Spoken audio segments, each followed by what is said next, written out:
The iron wheels of the Union Pacific screeched against frozen rails as the train shuddered to a halt at Rawlings Station.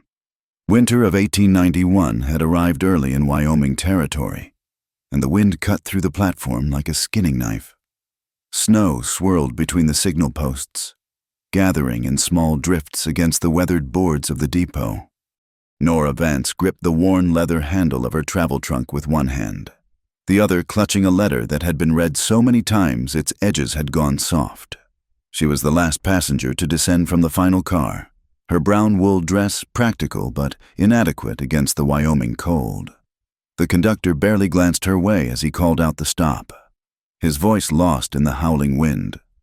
She scanned the platform, searching among the few waiting figures for the man who had written promises of partnership and a new life.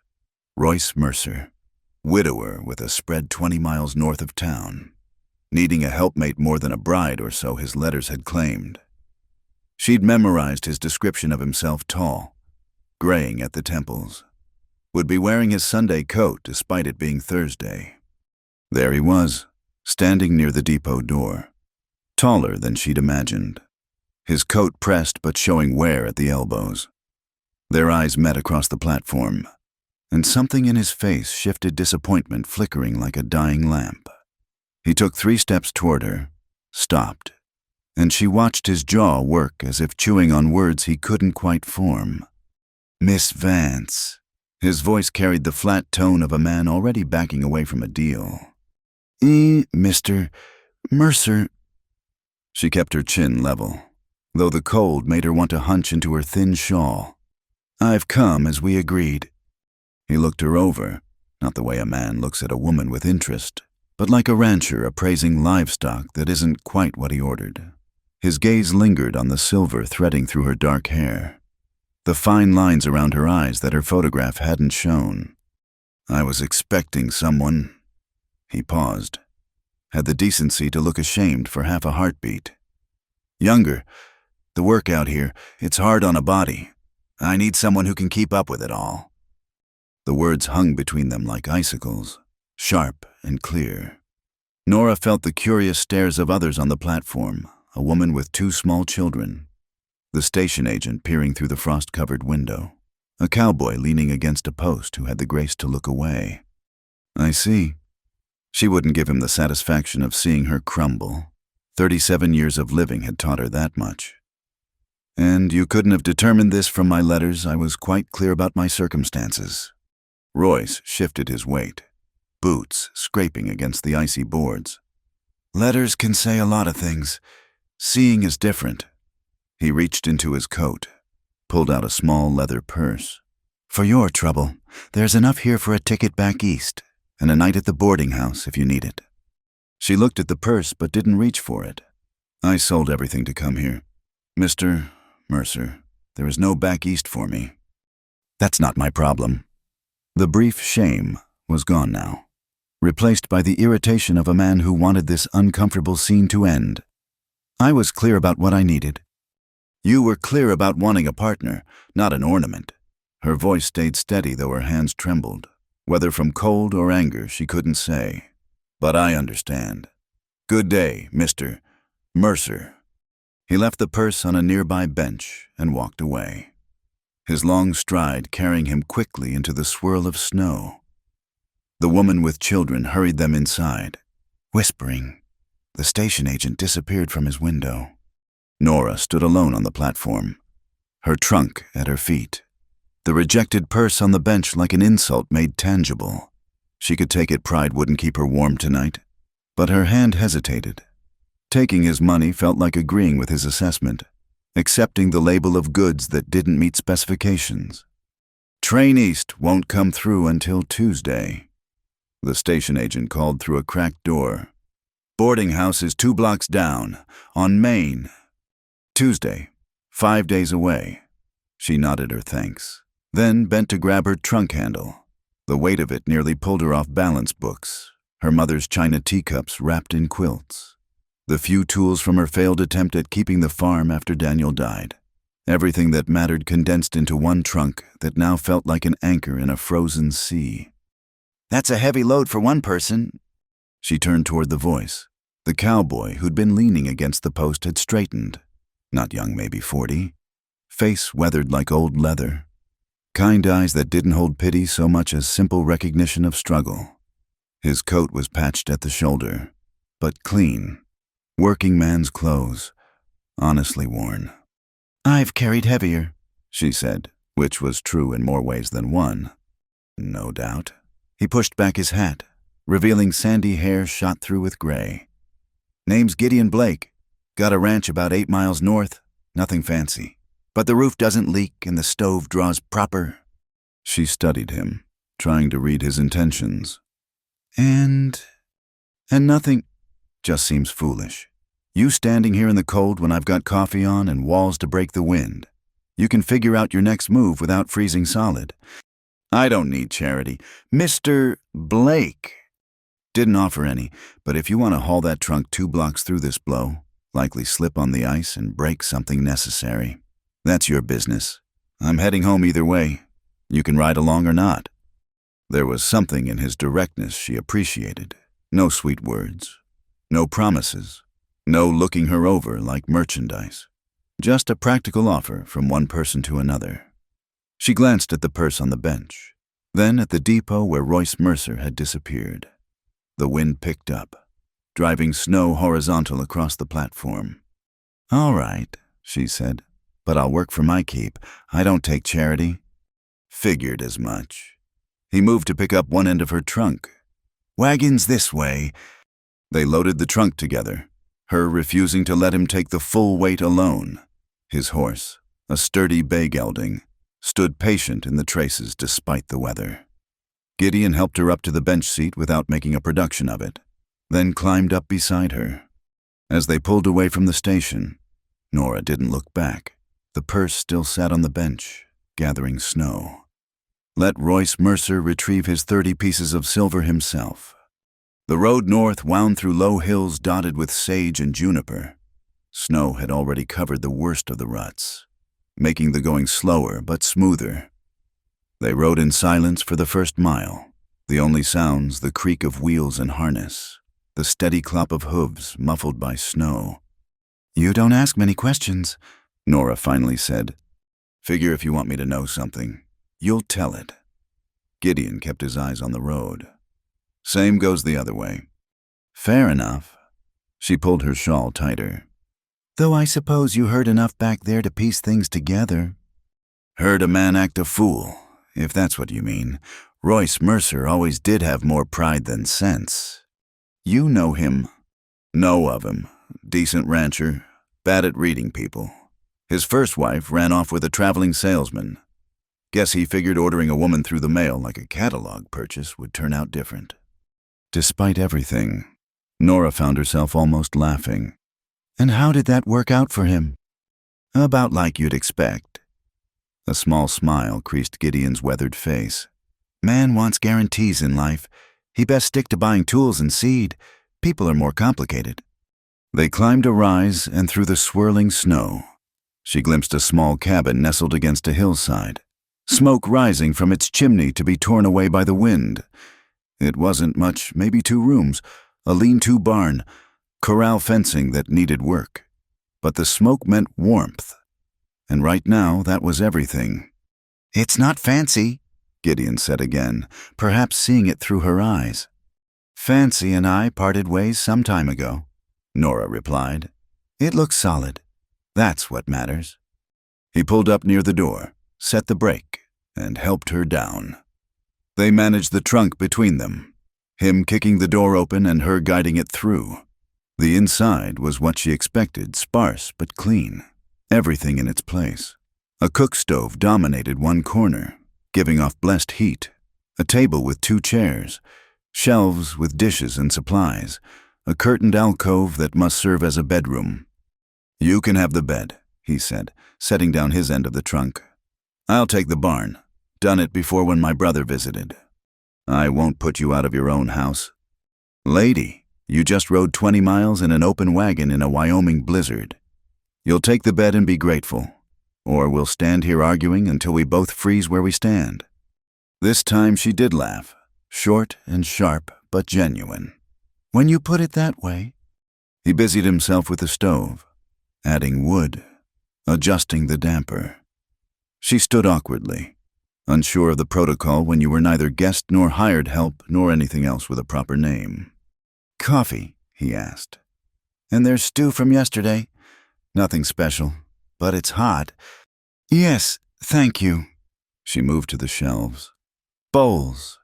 Second shelf. Spoons in the drawer below. They worked around each other carefully. Two people learning the dance of shared space. The stew was simple venison, potatoes, wild onions, but it tasted like salvation after the cold ride. They ate in companionable silence, the storm rattling the windows but unable to penetrate the warm circle of the stove's heat. "I meant what I said," Nora ventured as she cleared the bowls. "About working. I can cook, clean, tend animals. I kept a small farm back in Nebraska until—" She stopped. "Not ready for that story yet?" "No shortage of work here." Gideon agreed. "Though it'll keep until tomorrow. Tonight, you rest. World won't end if the chores wait one day." She wanted to protest, to establish her usefulness immediately. But exhaustion was settling into her bones like the cold had earlier.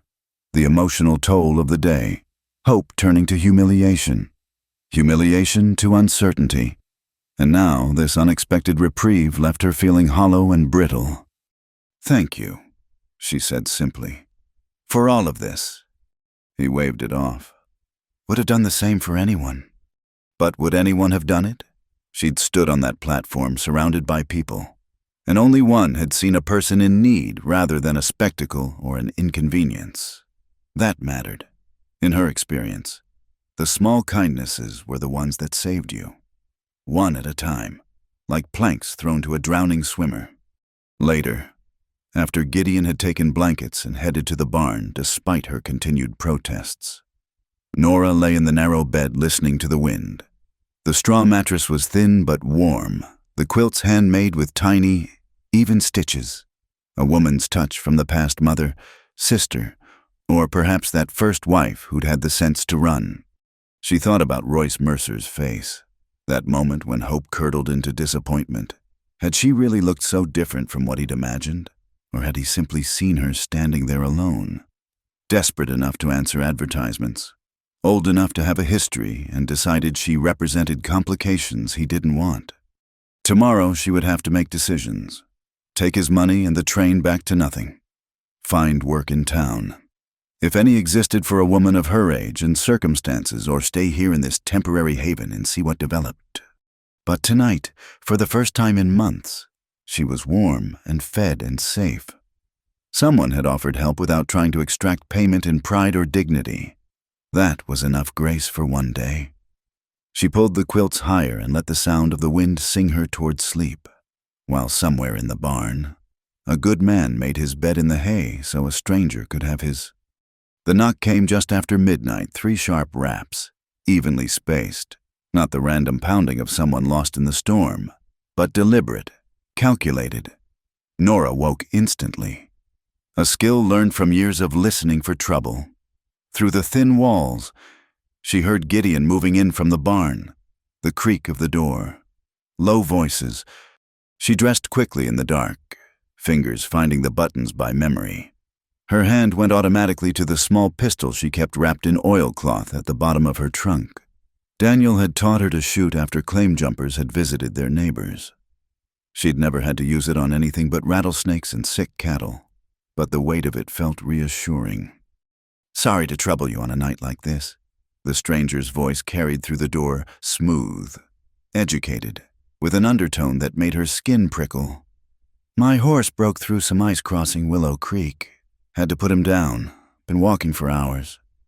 "That's hard luck," Gideon replied, neutral. She could picture him blocking the doorway, assessing. "Come in, warm yourself." Nora stayed behind the curtain but positioned herself where she could see through a gap.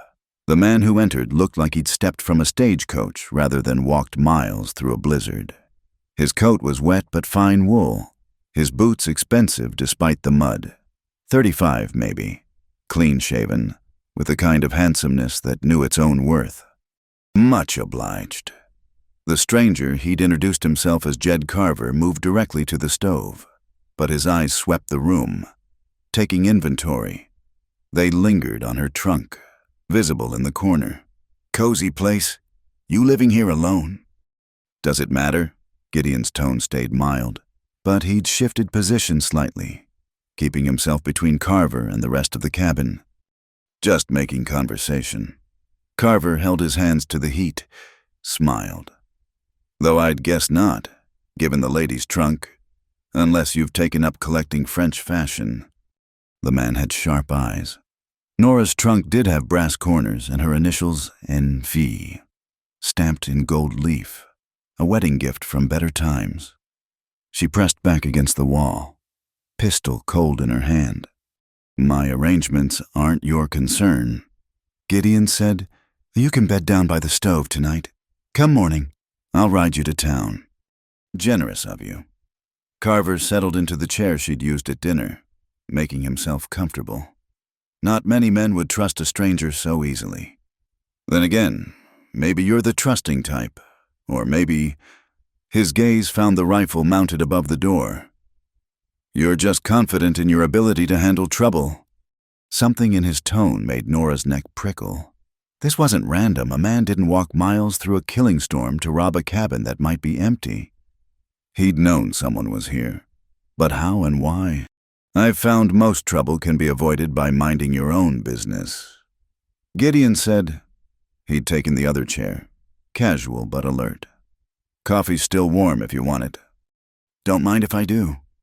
Carver poured himself a cup, movements too smooth for a man who'd supposedly been fighting through a blizzard. "You know, I heard an interesting story in town yesterday about a woman at the train station. Mail-order bride. They said only the groom took one look and changed his mind." Nora's grip tightened on the pistol. Through the gap in the curtain, she saw Gideon's shoulders tense slightly. "Towns are full of stories," Gideon said. "True enough, but this one caught my interest. See, I work for a man who arranges these connections, matrimonial opportunities, he calls them. He invests considerable time and money in bringing women west, setting up proper matches. When one goes astray—" Carver shrugged. "Well, it's bad for business." "Don't see how that concerns anyone here." "Maybe not." Carver sipped his coffee, eyes never leaving Gideon's face. But if someone were to interfere with one of these arrangements, give shelter to a woman who'd made an agreement, accepted travel funds under certain expectations, that could be seen as theft, contract violation at the very least. The pieces clicked together in Nora's mind. This wasn't about Royce Mercer's wounded pride. Someone else had stakes in this game, someone who saw women as inventory, arrangements as transactions. Her stomach turned. "Interesting theory," Gideon said. "Man would need proof of such an arrangement. Bills of sale, maybe. Though last I checked, we fought a war about whether people could be bought and sold." "No one's talking about buying or selling." Carver's friendly mask slipped slightly. "Just honest business arrangements. Women make agreements, sign contracts, accept transportation costs. When they renege, someone loses money. My employer simply wants to ensure everyone honors their commitments. And if the other party reneges first—" "Details?" Carver waved dismissively. "The point is, these women have obligations, legal ones. My employer has lawyers who can make things uncomfortable for anyone harboring contract breakers." Gideon leaned back, studying Carver with the same expression he might use on a snake in his henhouse. "Sounds like your employer should be more careful about his contracts. Can't enforce what isn't legal." "You'd be surprised what's legal when you have the right judge." Carver's smile was all teeth now. "But we're speaking hypothetically. Aren't we just two men talking by the fire? Though if I were harboring someone, I'd want to know the full situation. These women, they don't always tell the truth about their circumstances." Through the curtain, Nora saw him lean forward, voice dropping to a confidential tone. "The one from the train station. She's not what she seems. My employer has information. Previous arrangements gone bad. Debts unpaid. Some say she even had a hand in her husband's death back in Nebraska.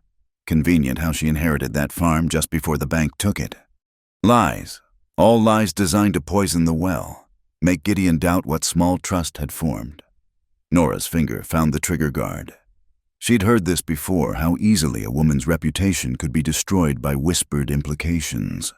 How quickly victim became villain in the retelling. "That's a heavy accusation to make about someone you've never met," Gideon said quietly. "Just passing along what I've heard. Man should know who's under his roof." Carver stood, stretched like a cat. "Mind if I bed down now? Been a long day." "Help yourself to the blankets in that chest." Gideon didn't move from his chair. "We'll head to town first light." Carver made a show of settling by the stove. But Nora noticed he positioned himself where he could watch both the door and the curtained alcove. She stayed frozen in place, barely breathing. The wind howled outside, but inside the only sounds were the pop of wood in the stove and Carver's too steady breathing. An hour passed. 2. Gideon hadn't moved from his chair, hadn't closed his eyes. Finally, when Carver's breathing hadn't changed for 30 minutes, he spoke quietly. "He's not asleep." "I know," Nora whispered back. "Neither am I." "Figured as much. You heard every word. Any truth to what he said about contracts? Debts?" She could lie, make herself more sympathetic. But something about this man's quiet protection deserved honesty. "I answered an advertisement, corresponded with Mercer for 3 months. No money changed hands except my own train fare. As for my husband..." Her throat closed. "He died of pneumonia. I held his hand through 3 days of fever. Lost the farm because the bank manager decided a widow couldn't manage the payments. Never mind, I'd made them for 2 years while Daniel was ill. Thought it might be something like that." Gideon shifted slightly, checking sightlines to where Carver lay. "Man's fishing for leverage. Means he doesn't have any..." "He's dangerous." "Yes." Simple agreement. No bravado. Question is what he wants bad enough to walk through a blizzard for it. Nora thought about the way Carver had studied her trunk, the calculation in his eyes. "Not me specifically. I'm just inventory that's gone missing. It's the principle. If one woman walks away, others might follow. Man who sees women as inventory isn't much of a man." The quiet conviction in Gideon's voice made her throat tight. She'd known him less than a day, but he'd shown her more genuine respect than she'd received in months of correspondence with Mercer. "What do we do?" she asked. "We wait. Come morning. I'll take him to town as promised. You stay here, door barred. I'll be back quick as I can." He won't go quietly. Maybe not, but easier to handle trouble in daylight than in the dark. He paused. "You know how to use that pistol you're holding?" She almost smiled despite everything. "Yes." "Good, though let's hope it doesn't come to that." They waited out the night like sentries. Her behind the curtain, him in his chair. Carver maintained his pretense of sleep, occasionally shifting as if restless. The storm gradually wore itself out, leaving an ominous quiet as dawn approached. Just before first light, Carver woke with theatrical stretching. "Morning already, feels like I just closed my eyes." "Storm's past." Gideon said, "We can make town in 2 hours if we start now." About that. Carver stood slowly, hand drifting toward his coat. "I've been thinking. Might be better if I waited here. You could bring back a horse for me." That wasn't the arrangement. "Plans change." His hand disappeared inside his coat. "Besides, wouldn't want to leave the lady alone. Dangerous country for a woman by herself." The threat hung in the air like smoke. Nora eased the curtain aside, pistol raised but not quite aimed. "I appreciate your concern, Mr. Carver, but I can take care of myself." If her appearance surprised him, he hid it well. His eyes tracked from her face to the steady pistol to Gideon. Calculating odds. "Mrs. Vance, I presume we haven't been properly introduced. Nor will we be. You'll leave with Mr. Blake as planned. Will I? His hand was still inside his coat. Seems to me we have what they call a Mexican standoff, unless you're prepared to shoot a man for the crime of seeking shelter.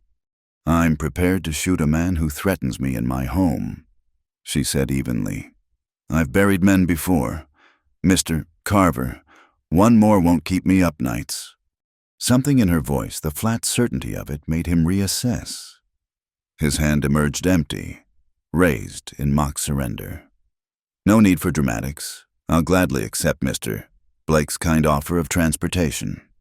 The next few minutes were tense choreography. Gideon retrieved his coat and rifle, while Nora kept Carver covered. They moved to the door like dancers who knew one wrong step meant disaster. At the threshold, Carver turned back. This isn't over, Mrs. Vance. My employer has a long memory and longer reach. You can't hide here forever. I'm not hiding, she said. I'm living. There's a difference. After they left, Nora barred the door and watched from the window until they disappeared over the rise. Her hands shook now that the immediate danger had passed. She'd held a gun on a man, threatened to kill him, and meant it. Daniel wouldn't have recognized the woman she was becoming, but Daniel had died in a warm bed with a wife who could afford medicine and a doctor's visits. That woman was gone, buried with him under Nebraska soil. This woman, the one who answered advertisements, rode through blizzards with strangers, faced down predators in the pre-dawn dark. She was still learning who she was. But one thing was certain: she wouldn't be anybody's inventory, wouldn't be sold or traded or contracted away. Whatever came next, she'd meet it on her feet, with her eyes open and her pistol clean. The sun broke the horizon, painting the snow-covered hills pink and gold. Somewhere out there, Gideon was dealing with Carver, keeping his word even to a snake. He'd be back. She realized with surprise that she believed that completely. In a world full of broken promises and failed contracts, he'd be back because he said he would. She set about making breakfast, movements automatic and soothing. Coffee, biscuits, the last of the bacon, set two places out of hope rather than certainty. When she heard hoofbeats 2 hours later, she was ready, pistol tucked in her apron pocket, rifle leaning by the door. But it was Gideon alone, looking tired but unbloodied. He's on the morning stage to Cheyenne, he said, stomping snow from his boots. Made sure of it myself. He'll be back, or someone like him. Maybe. Gideon hung his coat, moved to warm his hands. But that's tomorrow's trouble. Today, we've got fence to mend and stock to feed. You still willing to work for your keep? She smiled, the first real smile in longer than she could remember. I told you, Mr. Blake, I've never taken charity. Gideon, he corrected. And it's not charity if you're pulling your weight. They worked through the morning, falling into rhythm as if they'd been doing this for years instead of hours. The fence work was hard but satisfying. Honest labor that left her muscles aching and mind clear. As the sun climbed toward noon, she realized she hadn't thought about Royce Mercer or train tickets east or where she'd be next week. There was only this: the bite of cold air, the satisfaction of tight-strung wire, the quiet presence of a man who'd stood watch all night because it was the right thing to do. It wasn't the life she'd imagined when she'd answered that advertisement, but maybe that was the point. The life you planned was never the life you got. The trick was recognizing grace when it came, even if it wore work clothes and smelled of horse and hay. Tomorrow would bring its own troubles, Carver's threats, decisions about staying or going, the long shadow of whoever employed men like him. But today, she was earning her keep under an endless Wyoming sky. And that was enough. That was everything. The days settled into rhythm like fence posts driven into hard-ground morning coffee before dawn. Feeding stock, mending what the Wyoming winter broke. Nora learned the particular creak of each floorboard, which way the stove door stuck, how Gideon took his coffee black but appreciated when she added a precious spoonful of sugar to the pot anyway. They worked the south fence line on a brittle Thursday morning, stretching new wire where cattle had pushed through seeking shelter. The barbed wire bit through her gloves, leaving rust-colored scratches on her palms. Gideon showed her how to twist the strands tight, how to read the tension like music. "My brother Joseph could string a fence straight as a surveyor's line," he said, testing the wire's give. "Even in ground like this, frozen solid. Had a gift for it." Had. She drove another staple home, noting his use of past tense. "Died in '64. Shiloh." He moved to the next post, matter of fact about old grief. "He was the one meant to ranch. I just inherited it." She understood that kind of sideways destiny, life shaped by other people's absence. "My husband used to say the land doesn't care who works it, only that someone does." Smart man. He had his moments. She smiled, finding she could think of Daniel without the sharp edge of loss cutting quite so deep. Though he also believed he could grow wheat in sand if he just irrigated enough, stubborn as a mule about it. Nothing wrong with stubborn, pointed in the right direction. They worked in companionable silence, breath clouding in the cold air. The mountains stood sharp against a sky so blue it hurt to look at. She'd never seen skies like this in Nebraska, so vast and unforgiving and beautiful it made her chest tight. In town that afternoon for supplies, the whispers followed her through Brennan's general store like tumbleweeds. Mrs. Brennan helped her find lamp oil and salt, but her kindness had an edge of pity that scraped like the barbed wire. "Difficult thing. What happened at the station?" the older woman said, adjusting Nora's collar with proprietary fingers. "But you mustn't expect too much. Men out here, they have particular needs." "I expect exactly what I'm owed," Nora replied evenly. "Fair pay for fair work." "Of course. Dear, just be careful. A woman in your position can't afford to be particular." Nora wanted to ask exactly what position that was abandoned aging compromised by staying with a man not her husband, but she held her tongue, paid for her goods, and ignored the way conversation stopped when she passed. Royce Mercer stood outside the post office, studying a letter with exaggerated concentration. Their eyes met briefly before he turned away, shoulders hunched like a scolded boy. She felt no satisfaction in his discomfort, only a weary recognition that she'd become a story the town would tell the mail-order bride nobody wanted. "Don't mind them," Gideon said quietly, loading supplies into the wagon. "Small towns need their entertainment." "I'm not entertainment." The words came out sharper than intended. "No," he agreed. "You're not." That evening, she found a circular tucked between flour sacks, bright yellow paper advertising Harlan Pike's Matrimonial Bureau, guaranteed matches for discerning gentlemen. The prose was florid, promising refined Eastern ladies of good character and satisfaction assured or fees refunded. Her stomach turned as she recognized phrases from Royce's letters, words she'd thought were his own. "Found something." Gideon looked up from the harness he was mending. She showed him the paper. His face darkened as he read. "Pike. Should have known that vulture was involved." "You know him." "Know of him. Sets up shop in Cheyenne, Denver, wherever he can find desperate women and lonely men. Takes fees from both sides. Makes promises he can't keep." He handed the paper back. "Or won't keep. Easier to collect new fees than honor old agreements." The pieces clicked together Carver's talk of contracts, his employer's investment. "He's not just a matrimonial agent. No, he's a trader in misery." Gideon's voice was flat. "Brings women out here with promises, then changes the terms once they're stranded. Some end up in places they never agreed to go." She thought of the other women on the train, clutching their own letters of promise. How many had found what they expected? How many had stood on platforms like abandoned freight, realizing too late they'd been sold a fiction? "Carver works for Pike," she said. It wasn't a question. "Would be my guess. Pike doesn't like losing inventory." He caught her flinch at the word. "Sorry, but that's how he sees it." "I know." She folded the circular with precise creases. "I need to write some letters." warning others, if I can. Pike won't like that. Pike can go to hell. Gideon's laugh was surprised and genuine. Yes, ma'am, he surely can. They spent the evening at the table, him working leather while she wrote.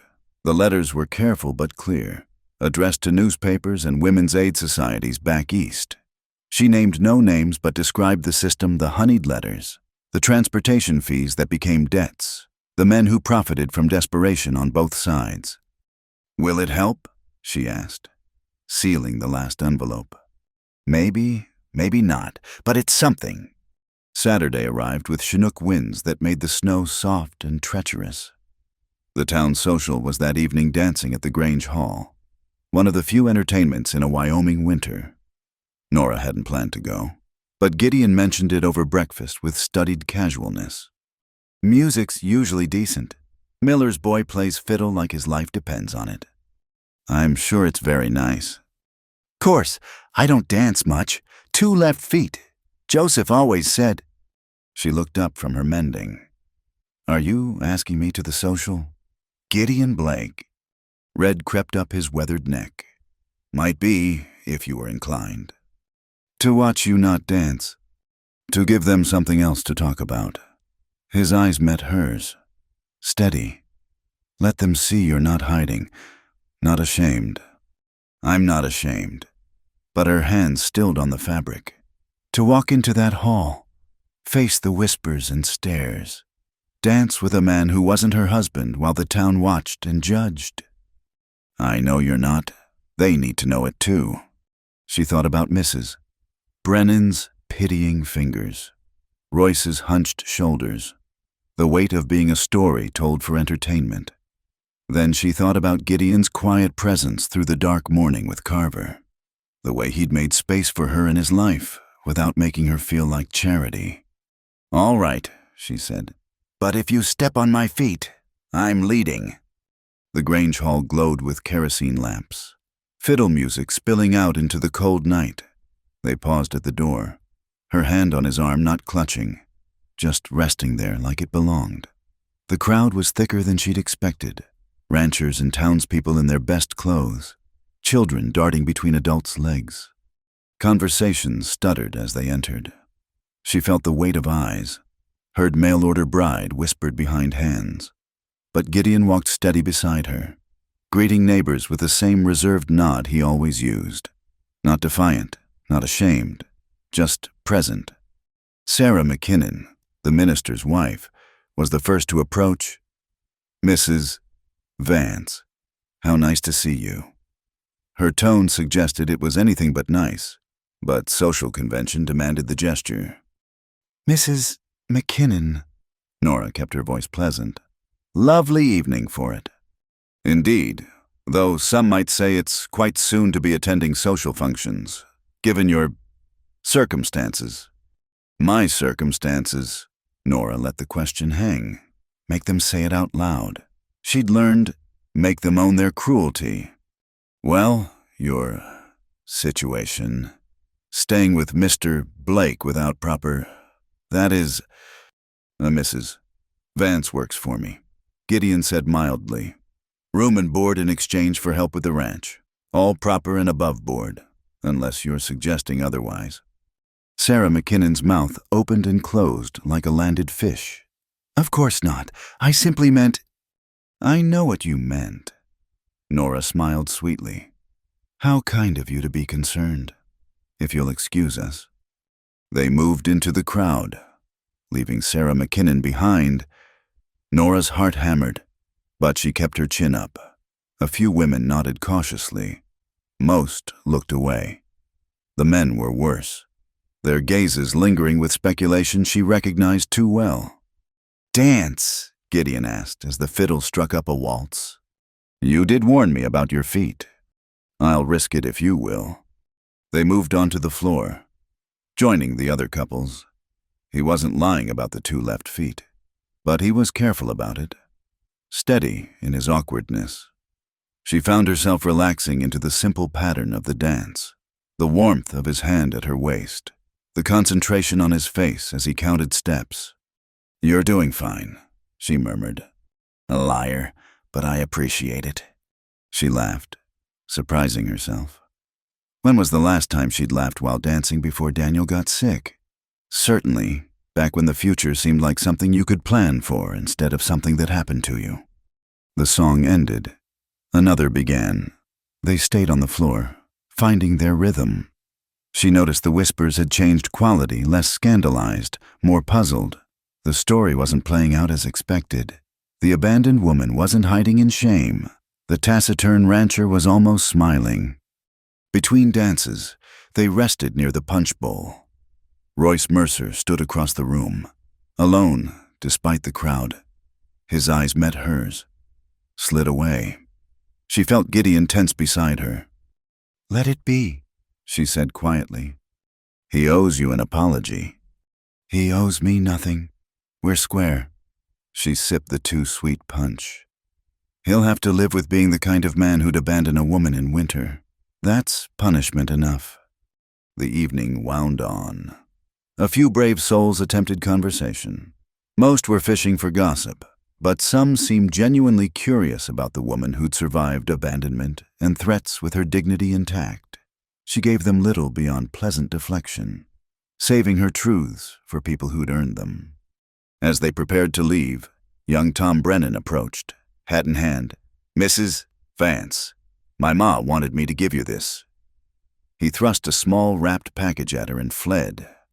Inside was a pair of knitted gloves and a note, "For the fence work, E. Brennan." "Well," Nora said, throat tight, "that's unexpected." "Emma Brennan's good people," Gideon said. "Just takes her time deciding things." They drove home through darkness lit by stars sharp as glass. The silence was comfortable now, weighted with shared victory. She'd faced them down, all those watching eyes and wagging tongues. Not with defiance, but with simple presence, refusing to be either victim or scandal. "Thank you," she said as they reached the cabin. "For tonight. Nothing to thank me for. You did all the work. I mean for seeing me as worth standing beside. Not everyone would." He was quiet for a long moment, unhitching the horse with careful movements. "Way I see it, worth isn't something other people get to decide. You know your worth. That's what matters." Inside, she hung her good dress carefully, changed into work clothes. Tomorrow would bring chores and weather and maybe more trouble from Pike's direction. But tonight, she'd danced badly with a good man while the town watched and slowly, reluctantly, began to see her as herself instead of as a story. The gloves from Emma Brennan lay on the table, soft and practical. An olive branch, perhaps, or simply one woman acknowledging another's refusal to be broken. Either way, Nora would wear them tomorrow when she strung fence. Protection for hands that had more work to do. The lamplight caught the gold lettering on the yellow handbill as Nora smoothed it against the table. 3 weeks had passed since the social.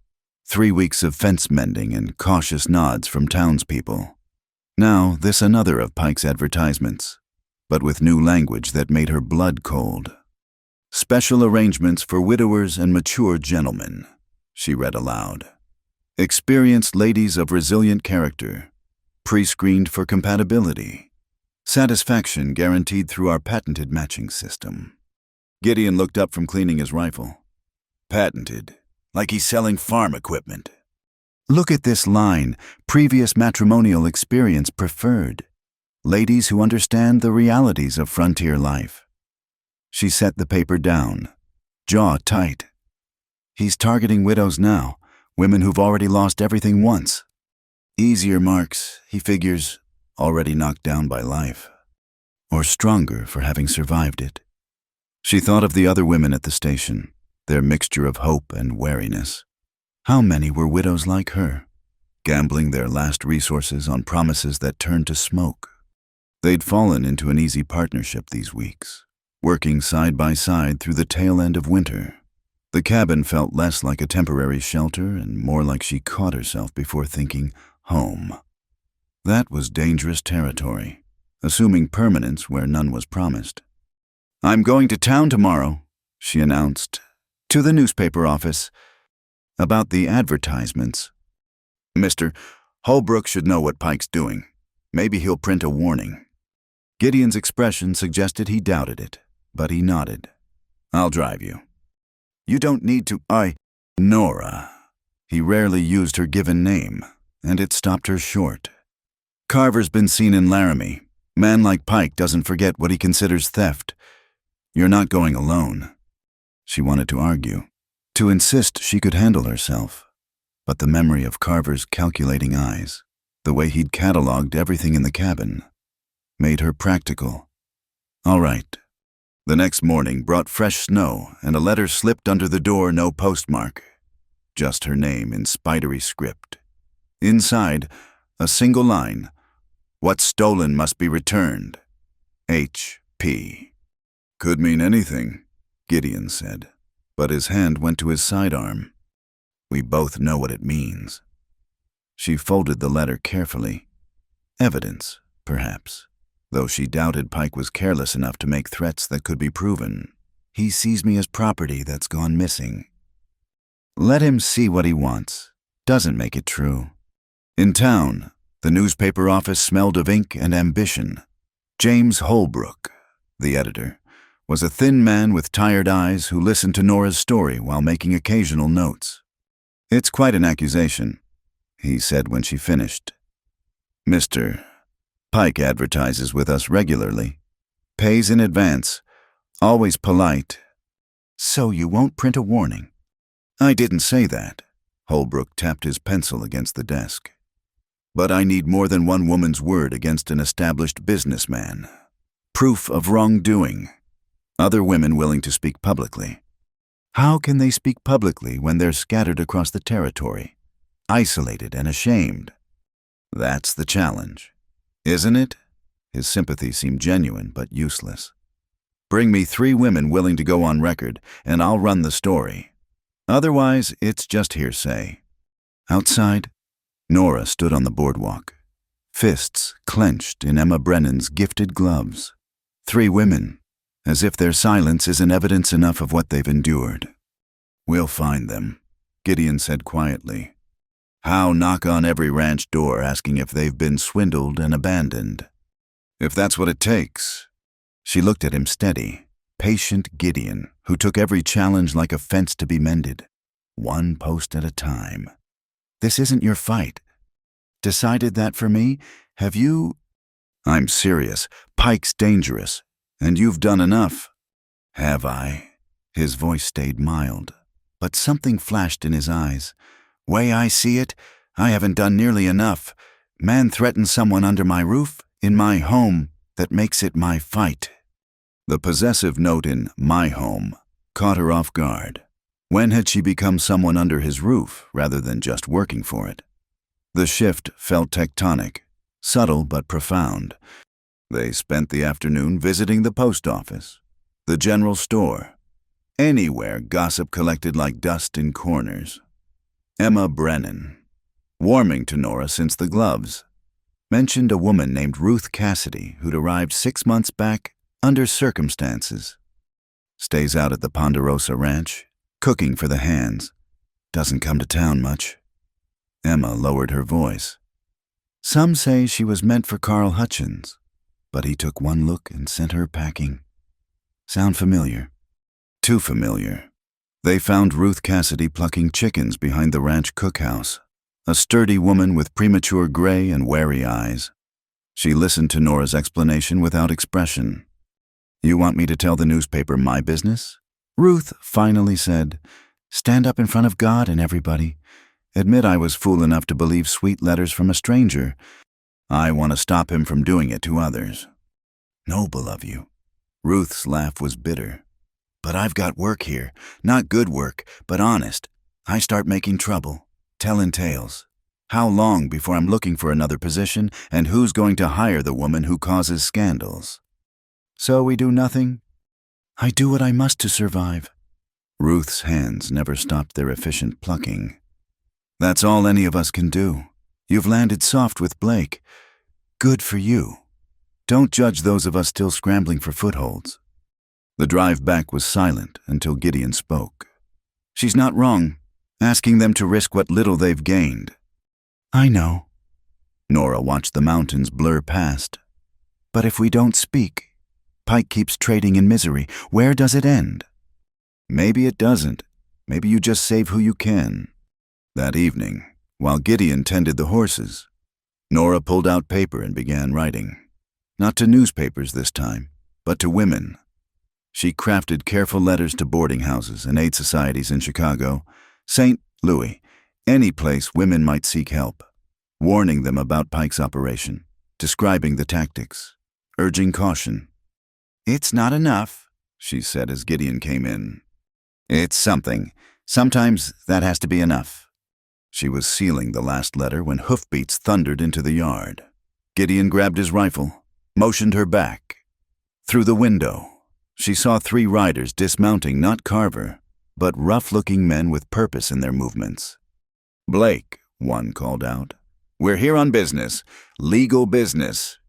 Gideon opened the door, rifle visible but not raised. State it from there. Message from Mr. Pike. The speaker pulled out a paper. Cease and desist. Your woman's been writing lies, interfering with lawful commerce. This is formal notice. Continue and face legal action. Let me see that. The man rode forward just enough to hand over the paper. Gideon read it, face impassive. Fancy language for a threat. It's legal notice. Mister, Pike's got lawyers in Cheyenne drawing up papers. Defamation, interference with business, theft of contracted property. Nobody's property here but what I own legal and clear. Gideon cut him off. Tell Pike his threats don't carry weight on my land. Not threats, promises. The rider's smile was unpleasant. Your woman cost Mr. Pike considerable investment. He means to collect, one way or another. Then he can come himself instead of sending boys to do man's work. The insult landed. The riders shifted, hands drifting toward weapons. Nora held her breath, calculating distances, cover, wishing her pistol wasn't across the room in her trunk. We'll be back. The lead rider said, with papers, maybe with more than papers. I'll be here. They left in a cloud of dust and profanity. Gideon closed the door, set the rifle within reach. Well, that's torn it. I'm sorry. The words came out strangled. I've brought this to your door. You've brought nothing I didn't invite. He turned to face her. Question now is what we do about it. She shook her head. This is my fight. I should leave. Find somewhere. Where? His voice was sharp now. Where exactly would you go that Pike wouldn't follow you? Think running solves this? I think staying puts you at risk. Woman. I've been at risk since the day I was born. At least now it's for something worthwhile. They stood facing each other across the small room, tension crackling between them like static before a storm. She saw it then, what she'd been deliberately not seeing the way he looked at her, the careful distance he maintained that spoke of want rather than indifference. Gideon. No. He turned away. We're not having that conversation. Not now. Not with guns at the door. We deal with Pike first. Rest can wait. But could it? She watched him check windows, bar the door, prepare for siege. 3 weeks she'd lived in his home, worked beside him, and told herself it was just shelter, just survival. Now, with danger circling, she couldn't pretend anymore.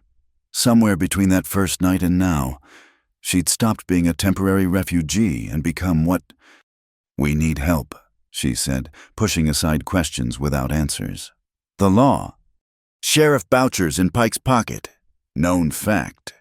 Then the federal marshal in Laramie? Good try. Take evidence. Those letters. He paused. Take you somewhere safe while I handle things here. No. The word came out fierce. We handle this together or not at all. He studied her for a long moment, then nodded. Together.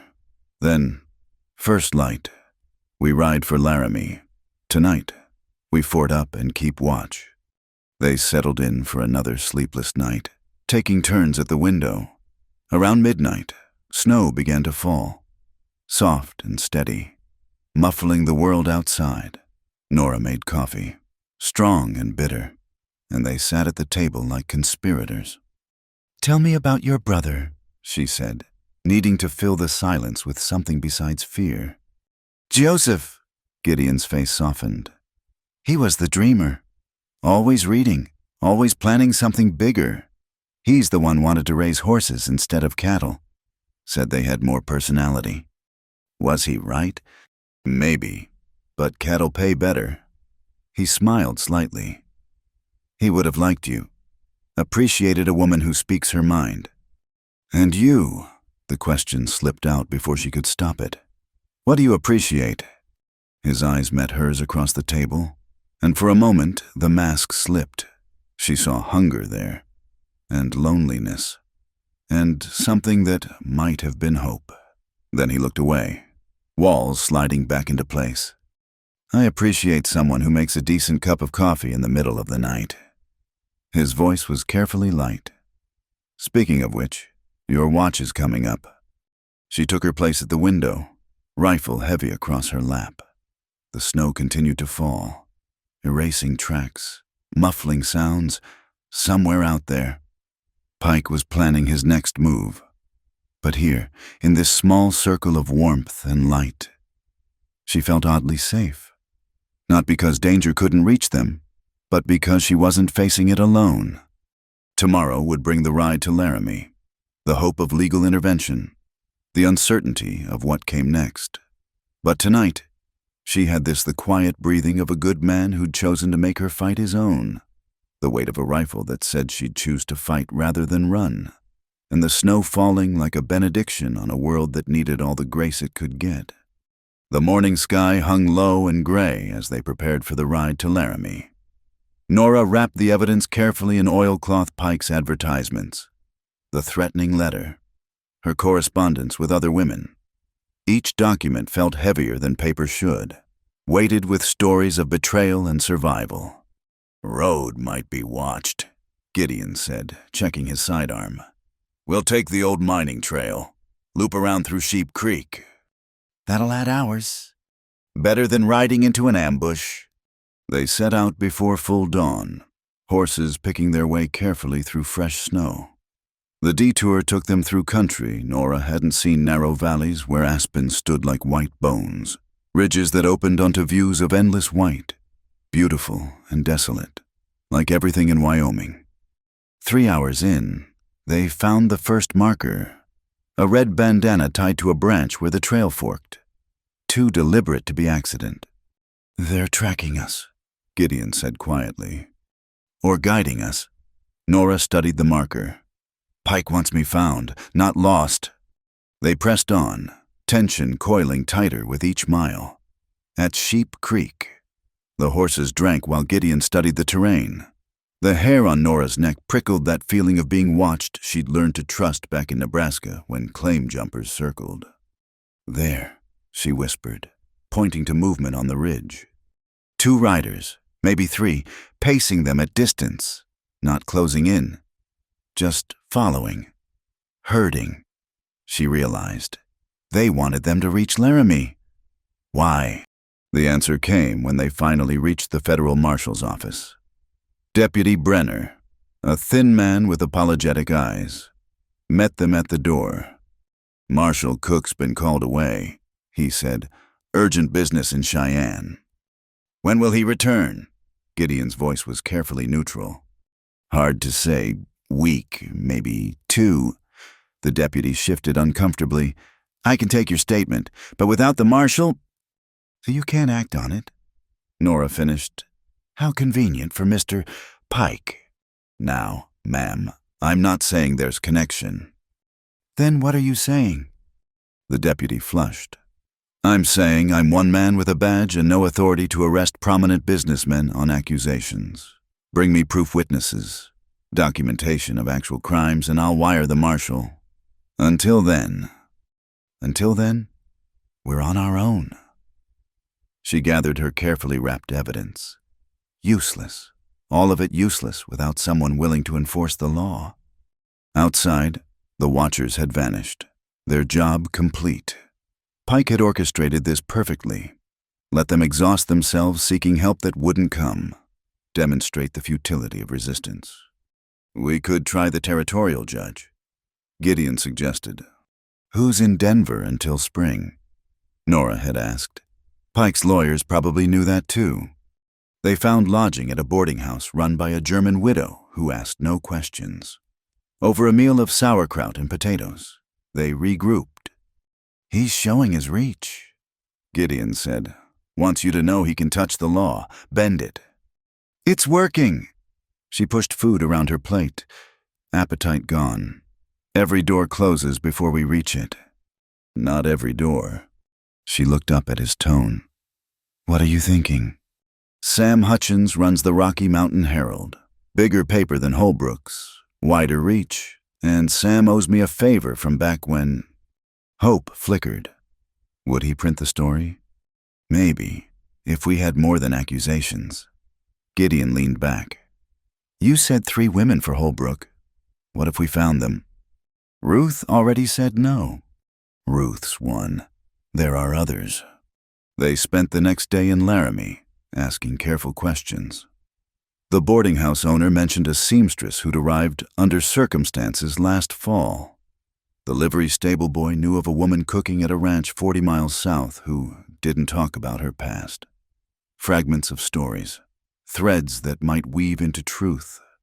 It'll take time, Nora said as they prepared to leave. Weeks of writing, convincing women to risk what little they have. Then we'd better start. But Pike wasn't waiting. They returned to find the cabin ransacked not violently, but thoroughly. Drawers opened, papers scattered. Her trunk moved. Nothing stolen, just touched, violated. They're looking for something, Gideon said, resetting the overturned chair. Or showing they can come and go as they please. Nora's skin crawled, thinking of strangers pawing through her things. Psychological warfare. That night, neither slept. They sat with weapons close, listening to every creak and whisper of wind, near dawn. Exhaustion won and Nora dozed in her chair. She woke to find a blanket draped over her shoulders. Gideon keeping watch. You should have woken me for my turn. You needed rest. He didn't look away from the window. Been thinking, this isn't sustainable. Waiting for them to escalate. We need to force Pike's hand. How? By doing exactly what he doesn't want, finding those women, getting their stories, making noise he can't ignore. That's what we were planning. No. He turned to face her. We were planning to do it careful, quiet. I'm saying we do it loud. Visit every ranch, every town, tell everyone what Pike's doing. Make it so public he has to respond. Or he has us killed. Maybe, but hiding isn't working. She considered it. The cabin that had felt like sanctuary now felt like a trap. Every day brought new pressure, new threats. How long before Pike tired of games and sent more than messages? All right, she said. We go loud. They started with the Ponderosa Ranch, arriving at midday when the hands would be present.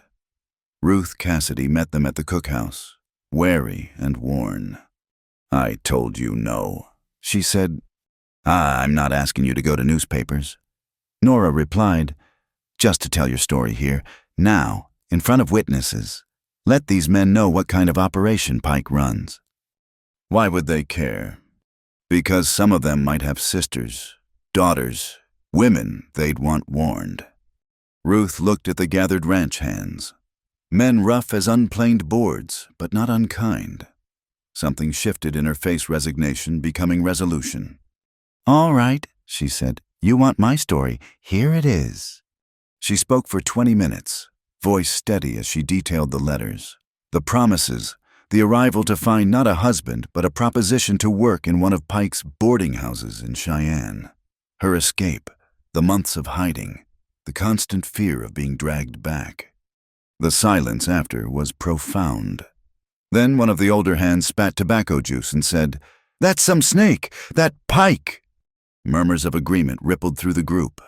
By evening, The story would spread to other ranches, other towns, the first pebble in what Nora hoped would become an avalanche. They repeated the scene at 3 more ranches over the next 2 days. Not every woman would speak, but enough did. A pattern emerged: women lured west with marriage promises, then pressured into other arrangements. Some escaped to legitimate work. Others disappeared into Pike's network of boarding houses. "It's bigger than mail-order fraud," Nora said as they camped under stars sharp as glass. "He's running a procurement operation, using marriage as bait." Gideon's face was grim in the firelight. "Law might ignore fraud, but this they can't ignore." Word traveled ahead of them. By the time they reached the 4th ranch, people were waiting, including Marcus Webb, Pike's lawyer, sleek as a weasel in his city suit. "Miss Vance," he oiled. "Mister, Pike is concerned about these slanderous accusations you're spreading." "Truth isn't slander, Mr. Webb. Truth requires proof. All you have are stories from women of questionable reputation." "Careful," Gideon's voice carried warning. "You're on my horse, surrounded by men who've heard those stories. Mind your words." Webb's smile never wavered. "Mister, Pike is prepared to be generous. A settlement for your inconvenience. Enough to start fresh anywhere you choose. Far from Wyoming." "Running money," Nora said flatly. "Relocation assistance. Consider it carefully. Miss Vance, Mister. Pike's patience is finite." "So is mine." She stepped closer, letting him see the steel that months of survival had forged. "Tell Pike his operation is finished. Every woman we find, every story we hear brings him closer to a reckoning. Stories without proof." "Then let's get proof." The voice came from the gathered crowd. A young woman stepped forward, barely 20, pretty despite the harsh sun damage. "I've got letters, contracts, things Pike made me sign when I worked for him." Webb's composure cracked. "You signed confidentiality agreements?" "Signed under duress don't count," one of the ranch hands called out. "Everybody knows that." The woman, Mary Sullivan, looked at Nora. "I'll testify. In court, in newspapers, wherever. I'm done being scared." Others stepped forward. Not many, but enough. Women who'd been silent found courage in company, safety in numbers. By sunset, Nora had 5 willing witnesses and a collection of documents that painted Pike's operation in damning detail. Webb left without his usual smooth farewells, spurring his horse hard toward Laramie. The race was on now. Pike would move to silence witnesses, destroy evidence, use every tool at his disposal. "We need to get them somewhere safe," Gideon said. "All of them." "The mission house in Cheyenne," Mary suggested. "Sister Catherine runs it. She knows about Pike, helps girls get away. She'll shelter us." They formed a strange caravan, 7 women, Gideon, and a handful of ranch hands who'd volunteered as escorts. The women rode together, sharing stories, finding strength in shared survival. Nora felt something shift, personal vendetta becoming larger purpose. "You did this," Gideon said quietly as they rode. "Gave them courage to speak." "They did it themselves. I just went first." Sometimes that's everything. The mission house sat on Cheyenne's outskirts, a rambling structure that had seen better days. Sister Catherine, iron-gray and sharp-eyed, welcomed them without surprise. "Wondered when someone would finally stand up to that man," she said. "Come in. We'll sort the legal matters tomorrow. Tonight, you rest safe." Safe, such a simple word for such a precious thing. The women dispersed to rooms, but Nora lingered in the common area with Gideon. "What now?" she asked. "Now we take it to Sam Hutchins. Let him print their stories. Name names. Make it too big for Pike to bury." "He'll come at us hard." "Let him." Gideon's jaw set. "I'm done with his games." She studied him in the lamplight. This quiet man who'd offered shelter to a stranger and found himself in a war. I'm sorry I brought this to your door. No. He caught her hand, surprising them both. Don't apologize for fighting back. Don't ever apologize for that. His hand was calloused, warm, steady. She didn't pull away. When this is over, we'll talk about what comes next. For now, just be careful. Pike's cornered, and cornered animals do desperate things. She squeezed his hand, then let go. Tomorrow would bring newspapers and lawyers, threats and counter-threats. But tonight, 7 women slept safe because they'd found their voices. And sometimes that was victory enough. Outside, Cheyenne sprawled under stars, unaware that war had been declared in a mission house parlor. The first battle was won, but Nora knew the fight was far from over. Pike had built his empire on women's silence. Now that silence was breaking, and the sound was like spring ice cracking on a frozen river sharp, sudden, and impossible to stop. The cramped office of the Rocky Mountain Herald smelled of pipe tobacco and printer's ink. Sam Hutchins, a bear of a man with ink-stained fingers, spread the documents across his cluttered desk like a card sharp laying out a winning hand. "This is dynamite," he said, reading Mary Sullivan's contract. Pike actually put this in writing. He was that confident in his protection. Nora replied, "Never imagined the women would dare speak. And these 5 will testify publicly, use their names." "We will." Mary spoke for the group, chin raised despite the fear in her eyes. "We're done hiding." Hutchins leaned back, chair creaking. "Pike spends heavy on advertising, has lawyers who could tie this up for months. But this," he tapped the contracts, "this I can work with. Give me 3 days to verify. Then we run it front page." "What about Pike's influence?" Gideon asked. "Let him try to muzzle the press. Makes better copy."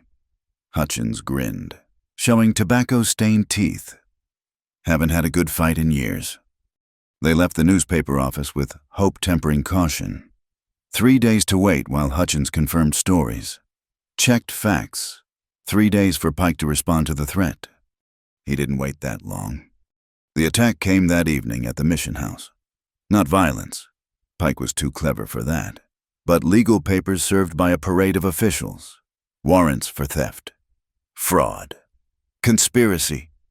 Every woman who'd spoken was named, along with Nora and Sister Catherine.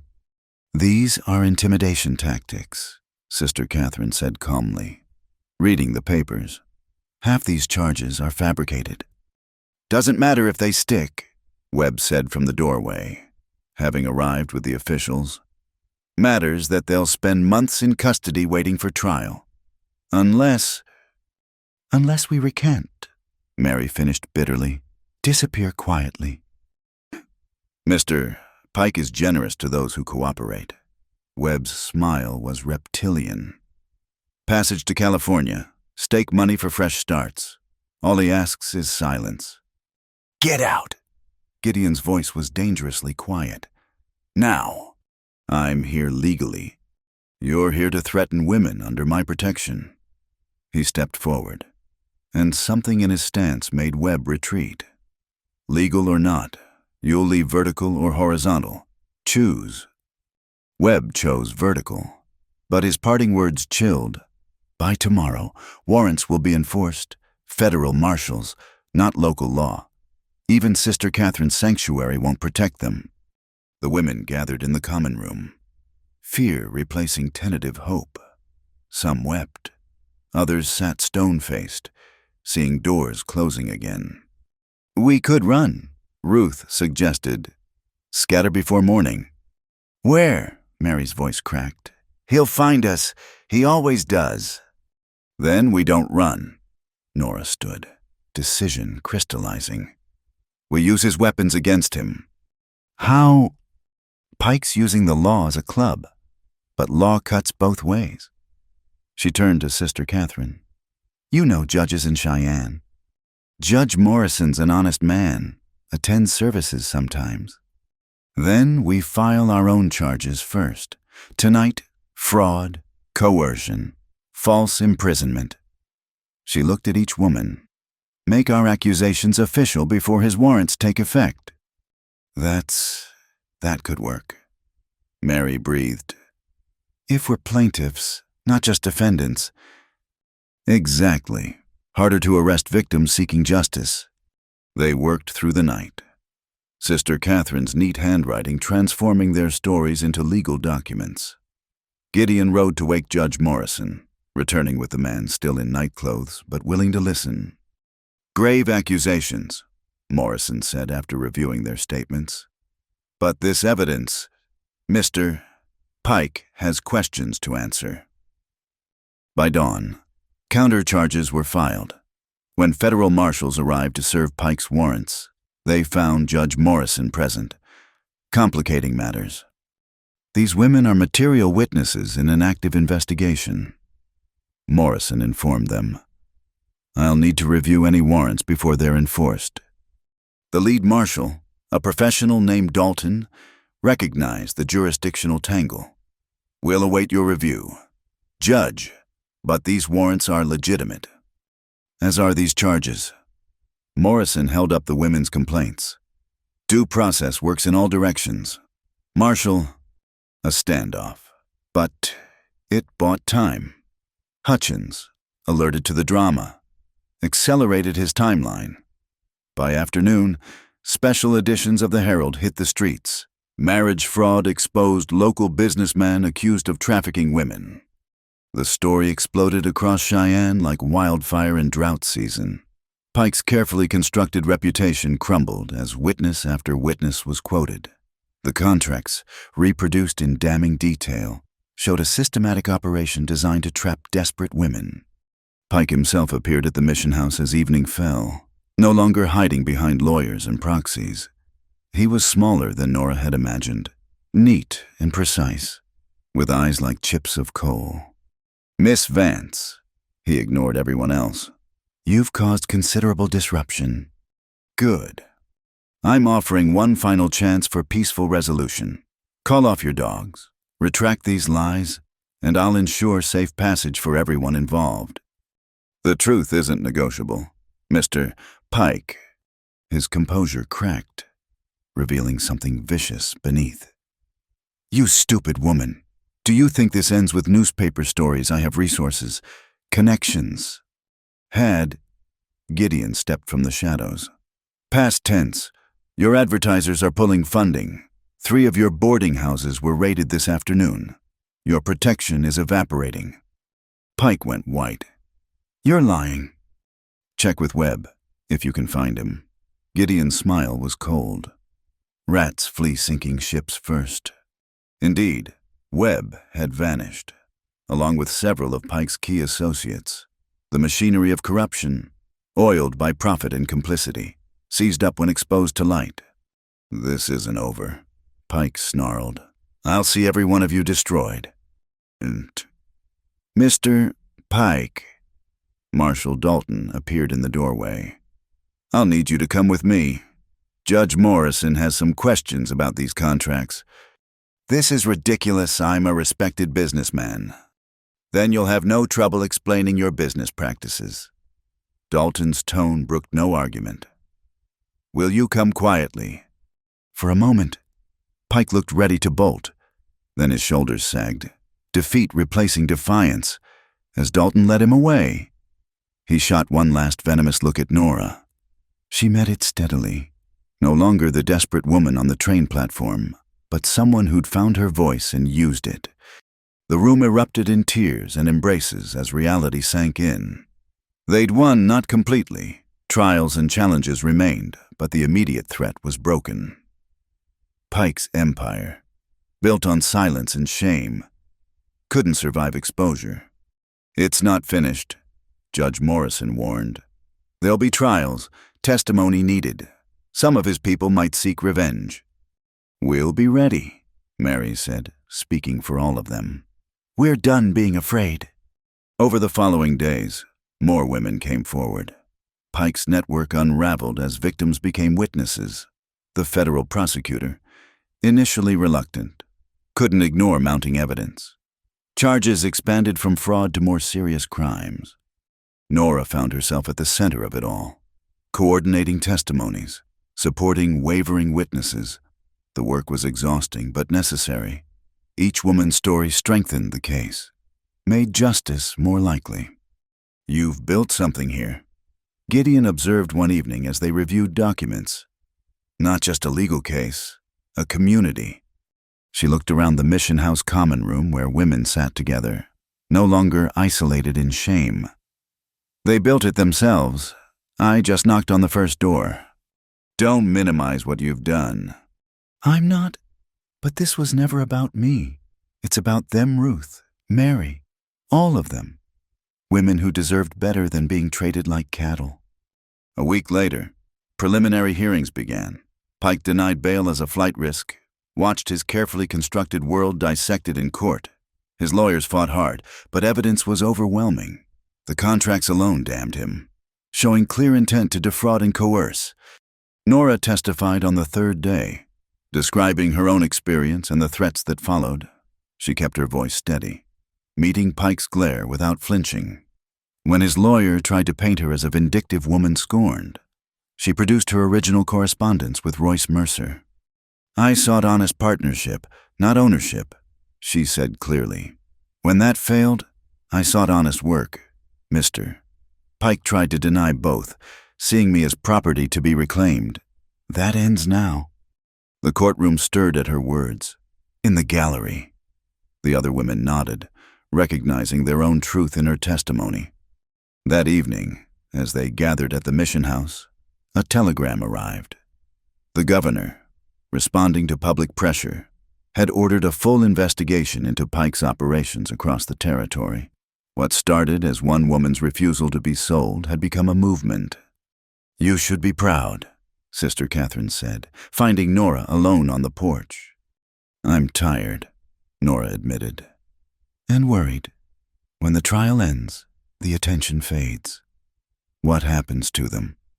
They go on, stronger for having stood up. Some will stay here, build new lives, others will move on. But none will be the same women who arrived broken and afraid." "And me," Sister Catherine smiled. "That's between you and that patient man who's been watching you like you hung the moon." Nora flushed. Throughout the chaos, Gideon had been constant protective without overwhelming, supportive without demanding, but they'd carefully avoided discussing what came after, focused on the immediate fight. "It's complicated," she said. "Best things usually are." Inside, she found Gideon helping serve dinner, natural as if he'd always been part of this makeshift family. He caught her eye, smiled that quiet smile that had become achingly familiar. "Hungry?" he asked. "Starved," she admitted, and knew they were talking about more than food. They ate, surrounded by chatter and laughter, women who'd found their voices using them freely. Tomorrow would bring more testimony, more battles. Pike's trial was just beginning, and his associates were still being rounded up. But tonight, in this room full of survivors becoming warriors, Nora felt something she hadn't experienced since Daniel died: possibility. Not the false promise of Pike's advertisements or even Mercer's letters, but real possibility born from women refusing to be silent. "Thank you," Mary said suddenly, raising her water glass. "To Nora, who went first." "To all of us," Nora corrected, raising her own glass. "Who refused to be sold." The toast echoed through the room, simple words carrying weight of revolution. Outside, Cheyenne went about its business, but inside the mission house, the world had shifted. Women who'd been inventory had become instruments of justice, and that change, once started, couldn't be undone. Gideon's hand found hers under the table, warm and steady. She squeezed it, a promise that when the trials ended and dust settled, they'd finally have that conversation about what came next. For now, this was enough, this room, these women, this man who'd made her fight his own. The rest could wait for tomorrow. The afternoon sun slanted through courthouse windows as Pike's remaining associates were brought in chains. 2 weeks of trials had unraveled an operation spanning 3 territories. Each conviction strengthened the case, but also revealed how deep the corruption ran. "Jed Carver," the bailiff announced. Nora straightened in the gallery. She hadn't seen him since that night in Gideon's cabin, but his calculating eyes were exactly as she remembered. He wore shackles now, the smooth confidence replaced by cornered desperation. "Mr. Carver, you stand accused of conspiracy, attempted coercion, and assault." Judge Morrison's voice rang clear. "How do you plead?" "Not guilty." But his voice lacked conviction. 3 of Pike's men had already turned state's evidence for lighter sentences. The walls were closing in. The prosecutor, a sharp young man named Harrison, laid out the case methodically. Carver's role as Pike's enforcer, tracking down women who tried to escape, using threats and violence to maintain control. The testimony was damning. "I call Nora Vance to the stand." She rose, smoothing her skirt the same brown wool dress she'd worn off the train, now pressed and mended with quiet dignity. The courtroom path felt both endless and too short. "Mrs. Vance," Harrison began after she was sworn in. "Please describe your encounter with the defendant." She told it simply: the midnight arrival, the veiled threats, the morning confrontation. Her voice remained steady even when describing the moment Carver had reached for his weapon. "He said I was inventory that had gone missing," she concluded. "That Mr. Pike wanted his property returned." "And how did you respond?" "I held him at gunpoint until Mr. Blake could escort him away." A ripple went through the courtroom. "I've buried one husband, Mr. Harrison. I won't be bullied by men who see women as goods to be traded." The defense attorney, a nervous man who kept adjusting his spectacles, tried to shake her testimony. "Isn't it true you threatened to kill my client?" "I said I'd shoot him if he didn't drop his weapon. There's a difference." "You were prepared to use violence." "I was prepared to defend myself in my home." She met the lawyer's eyes steadily. "As is my right."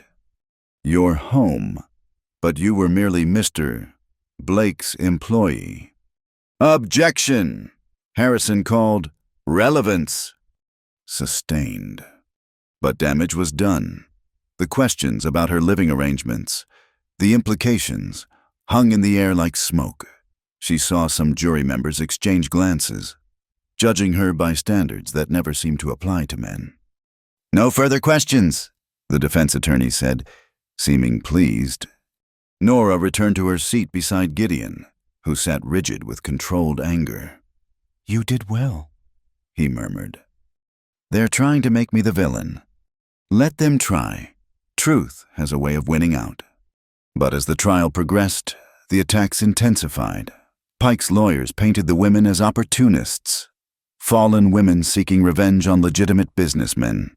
They produced witnesses bought or coerced who testified to the women's loose morals and schemes. One particularly vicious session targeted Mary Sullivan, questioning her past work in Pike's establishments. The prosecutor objected repeatedly, but damage accumulated like snowfall soft, persistent, burying truth under implications. "We're losing ground," Ruth said that evening at the mission house. Several women had stopped attending trials, worn down by public scrutiny. "They're scared," Mary added, her own voice shaky. "Mrs. Henderson left this morning, said she couldn't face another day of being called names in open court." Nora felt the weight of their diminishing hope. "We knew it would be hard." "You knew."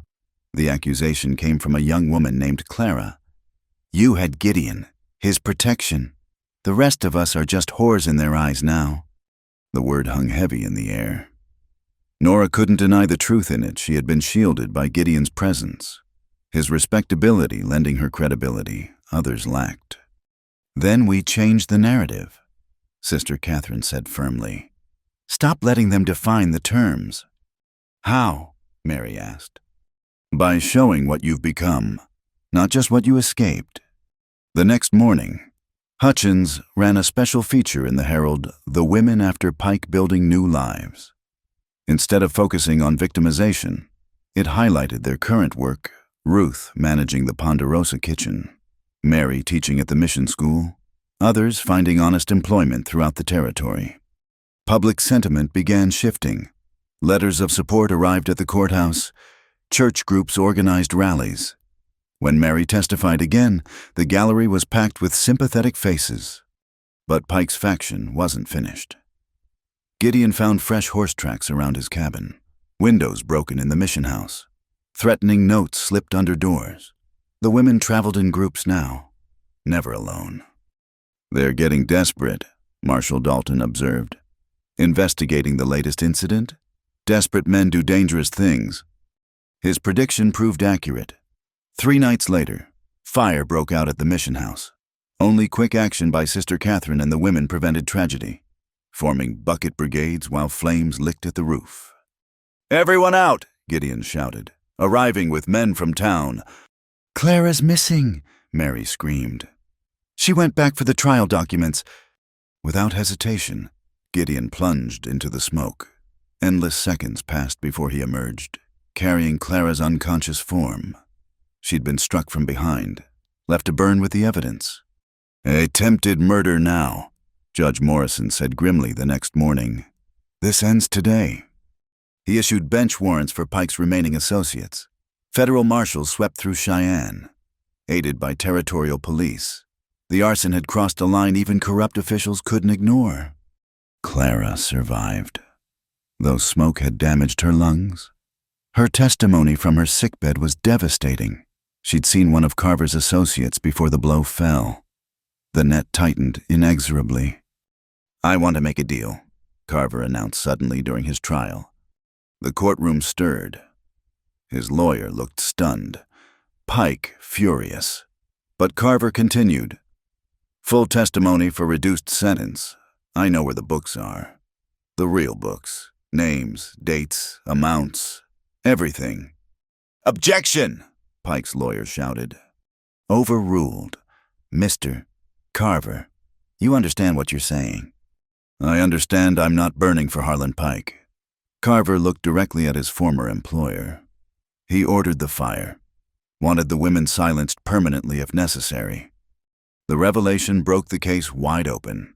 Carver's testimony, backed by hidden ledgers he revealed, exposed a network reaching to territorial officials, bankers, even a federal judge. The scope stunned even hardened investigators. 23 women trafficked in 2 years. Harrison summarized to the jury. Promised marriage, delivered into servitude. When they resisted, they were threatened, assaulted, nearly murdered. This wasn't business. Gentlemen, this was slavery by another name. The verdict came swiftly guilty on all counts. Pike's sentence, 20 years hard labor, brought cheers from the gallery. Carver received 10 years for his cooperation. Others faced varying terms. "It's over," Mary breathed as they exited the courthouse. "The trial's over," Nora corrected. "Healing takes longer." Indeed, aftermath proved complex. Some women left immediately, seeking fresh starts where their stories weren't known. Others stayed, building on foundations laid during the fight. The mission house, rebuilt through donations, became a permanent refuge for women escaping similar situations. Ruth surprised everyone by purchasing a small restaurant with savings and a loan from sympathetic citizens. "If I can run a ranch kitchen, I can run my own place," she declared. Mary expanded the mission school, teaching reading and arithmetic to children and adults alike. "Education is freedom," she said. "Pike kept us ignorant for a reason." Clara, despite weakened lungs, became a fierce advocate, traveling to speak about their experiences. "If my story saves one woman from Pike's fate, the smoke was worth it." Through it all, Nora coordinated, supported, encouraged. She'd become the unofficial leader of their movement, a role that sat uneasily on her shoulders. "You're exhausted," Gideon observed one evening, finding her asleep over correspondence at the mission house. "There's so much to do. Letters to answer, women to help." "And what about you?" She looked up at him. This patient man who'd waited through weeks of trials and testimony. "What about me?" When do you stop being everyone's strength and think about your own life? This is my life now. Is it? He sat beside her, choosing words carefully. Or is it your penance for surviving when others didn't? The question cut deep because it held truth. In fighting for others, she'd avoided facing her own future, her own wants beyond justice and revenge. I don't know how to stop, she admitted. You don't have to stop, but maybe you can share the load. Ruth, Mary, Clara, they're strong now. Strong enough to carry on without you holding them up. And then would I go back to your cabin, be your housekeeper again? No. His voice was firm. You come back as my wife, if you'll have me. Equal partner in everything.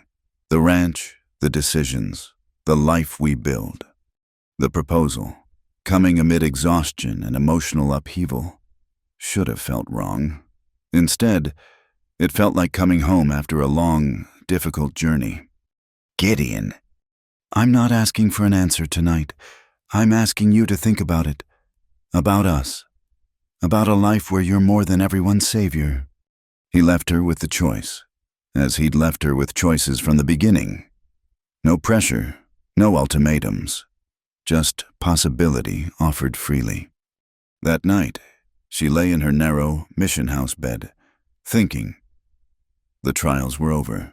Pike imprisoned. The immediate danger passed. The other women were finding their paths, no longer needing her constant presence. What did she want? Not what duty demanded or others expected, but what Nora Vance wanted for herself. The answer, when it came, was simple as morning light through window glass. She wanted partnership real, equal, lasting. She wanted to build something with her hands and heart. She wanted Gideon Blake and the life they could make together. But first, there were goodbyes to say, foundations to secure, futures to ensure for women who'd become sisters in struggle. She'd see it through properly, then choose her own path with clear conscience. The work continued, but now with endpoint visible.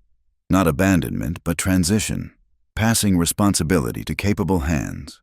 The movement they'd started would outlive any individual, and that was as it should be. Justice had been served, voices found, dignity reclaimed. Now came the harder task of building lives worth living in the aftermath. For some, that meant new businesses, new purposes. For Nora, it meant finally allowing herself to accept the love that had waited patiently through storm and trial. The future stretched ahead, no longer shaped by Pike's shadow, but by their own choices. It was terrifying and exhilarating in equal measure freedom always was. The circuit judge arrived in Rawlings on a Tuesday morning, his traveling court consisting of a wagon loaded with law books and a portable desk. Word had already spread through 3 counties about the official proceedings scheduled for the abandoned Pike properties and the formal establishment of the Women's Aid Society. Quite a turnout, Judge Morrison observed, surveying the packed courtroom. Seems the territory's been waiting for this day. Nora sat in the front row between Ruth and Mary, documents organized in her lap. 6 months had passed since Pike's conviction. 6 months of building something new from the ashes of his empire. Today would make it official. First matter, Morrison announced. The disposition of properties formerly belonging to the Pike Matrimonial Bureau, seized by territorial authority. The lawyer Harrison stood. Your Honor, we propose these properties be transferred to the newly incorporated Women's Aid Society of Wyoming Territory, to be used for the shelter and assistance of women in distressed circumstances. Any objections? Silence filled the courtroom. Pike's former associates were either imprisoned or had fled the territory. His lawyers had long since abandoned any claim. Motion granted. Morrison's gavel rang with finality. May they serve better purposes than they did before. Ruth squeezed Nora's hand.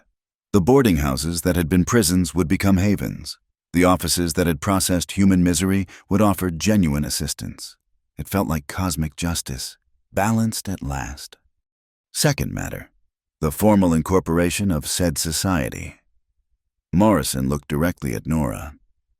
I understand you've been elected president. Interim president, she corrected, standing, until proper elections can be held. The territory recognizes the Women's Aid Society as a legal entity, empowered to hold property, enter contracts, and conduct business as outlined in your charter. He signed the documents with flourish. Congratulations. Ladies, you've built something remarkable. After the proceedings, the women gathered at Ruth's restaurant. She'd named it Second Chances, in defiance of those who'd said she'd never succeed. The dining room buzzed with celebration and planning. We'll need to hire staff for the Laramie house, Mary said, reviewing lists, and establish procedures for intake, support services. All in good time, Sister Catherine interrupted. Today we celebrate. Tomorrow we work. Gideon appeared in the doorway, hat in hand, catching Nora's eye.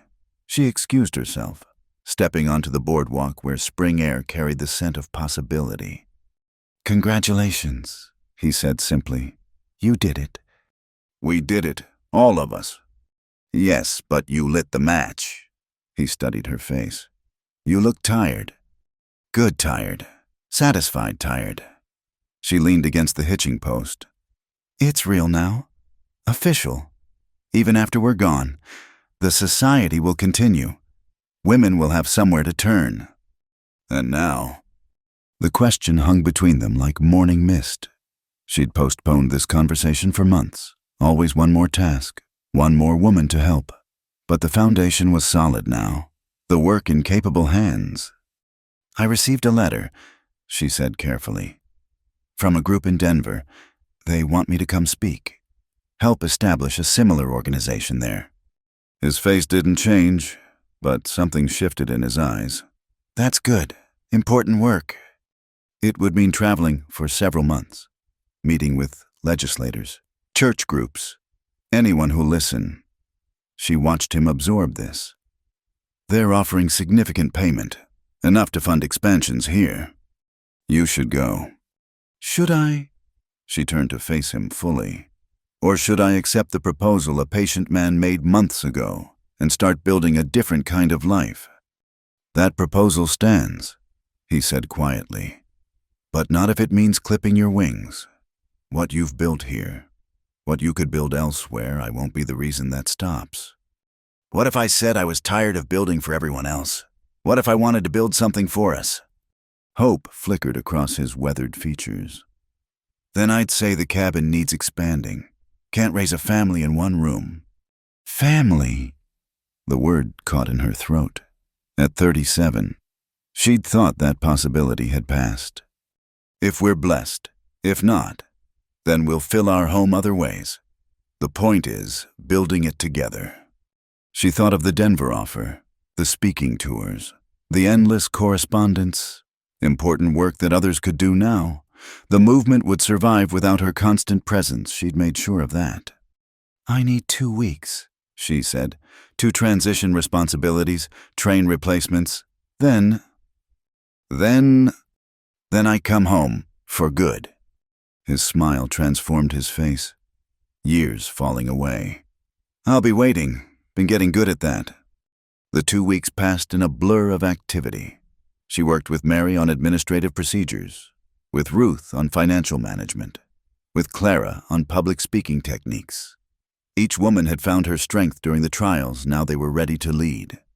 You'll visit, Mary insisted as they organized the last files.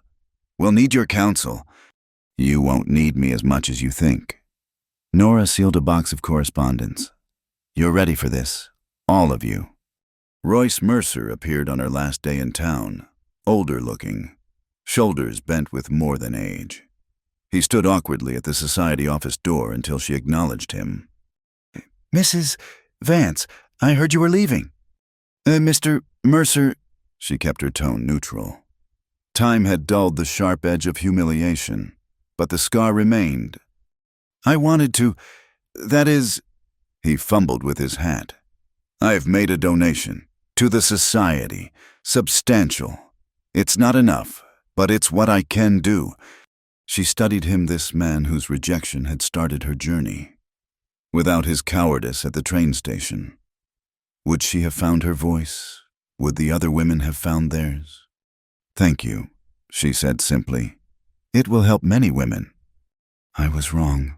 About you. About everything." The words seemed to pain him.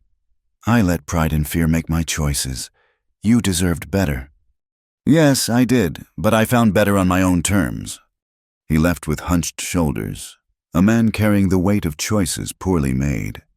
She felt no satisfaction in his regret, only a weary recognition that some lessons came too late. That evening, the women held a farewell dinner at the mission house. Gifts appeared: a quilt made from fabric scraps, each woman contributing squares, a leather journal for her thoughts, a silver picture frame holding a photograph of all of them together. Survivors become warriors. "No speeches," Nora warned as emotions rose. "Just one thing." Clara stood, still thin from her ordeal, but eyes bright with purpose. "When I came here, I was broken, ready to disappear into whatever shadow would hide me. You showed me that shadows only have power if we let them." She raised her glass. "To standing in the light." They drank, laughed, cried, promised to write. As the evening wound down, Nora slipped outside for air. The stars wheeled overhead, the same stars that had witnessed her arrival in Rawlings. Desperate and discarded. "Ready?" Gideon's voice came from the darkness. He'd waited with the wagon, giving her space for goodbyes. Yes. The ride home, and it was home now. She could admit that passed in comfortable silence. The cabin appeared in moonlight, modest but solid. Smoke rising from the chimney he'd kept burning. "I added a room," he said, helping her down. "And ordered glass windows from Denver. Figured you'd want to see the mountains while you cook." "While I cook?" She raised an eyebrow. "What will you be doing?" "Learning. Man who can't make a decent meal shouldn't expect his wife to do all the cooking." "Wife?" The words settled around her like a comfortable shawl. Not the desperate title she'd sought through letters and lies, but something earned through trust and time. Inside, he'd made small changes. New shelves for books, a rocking chair by the fire, curtains at the windows, touches that spoke of a house becoming home. "It's not fancy," he began. "It's perfect." She meant it. After months in boarding houses and mission dormitories, the simple space felt like sanctuary. They stood awkwardly, the weight of transition pressing down.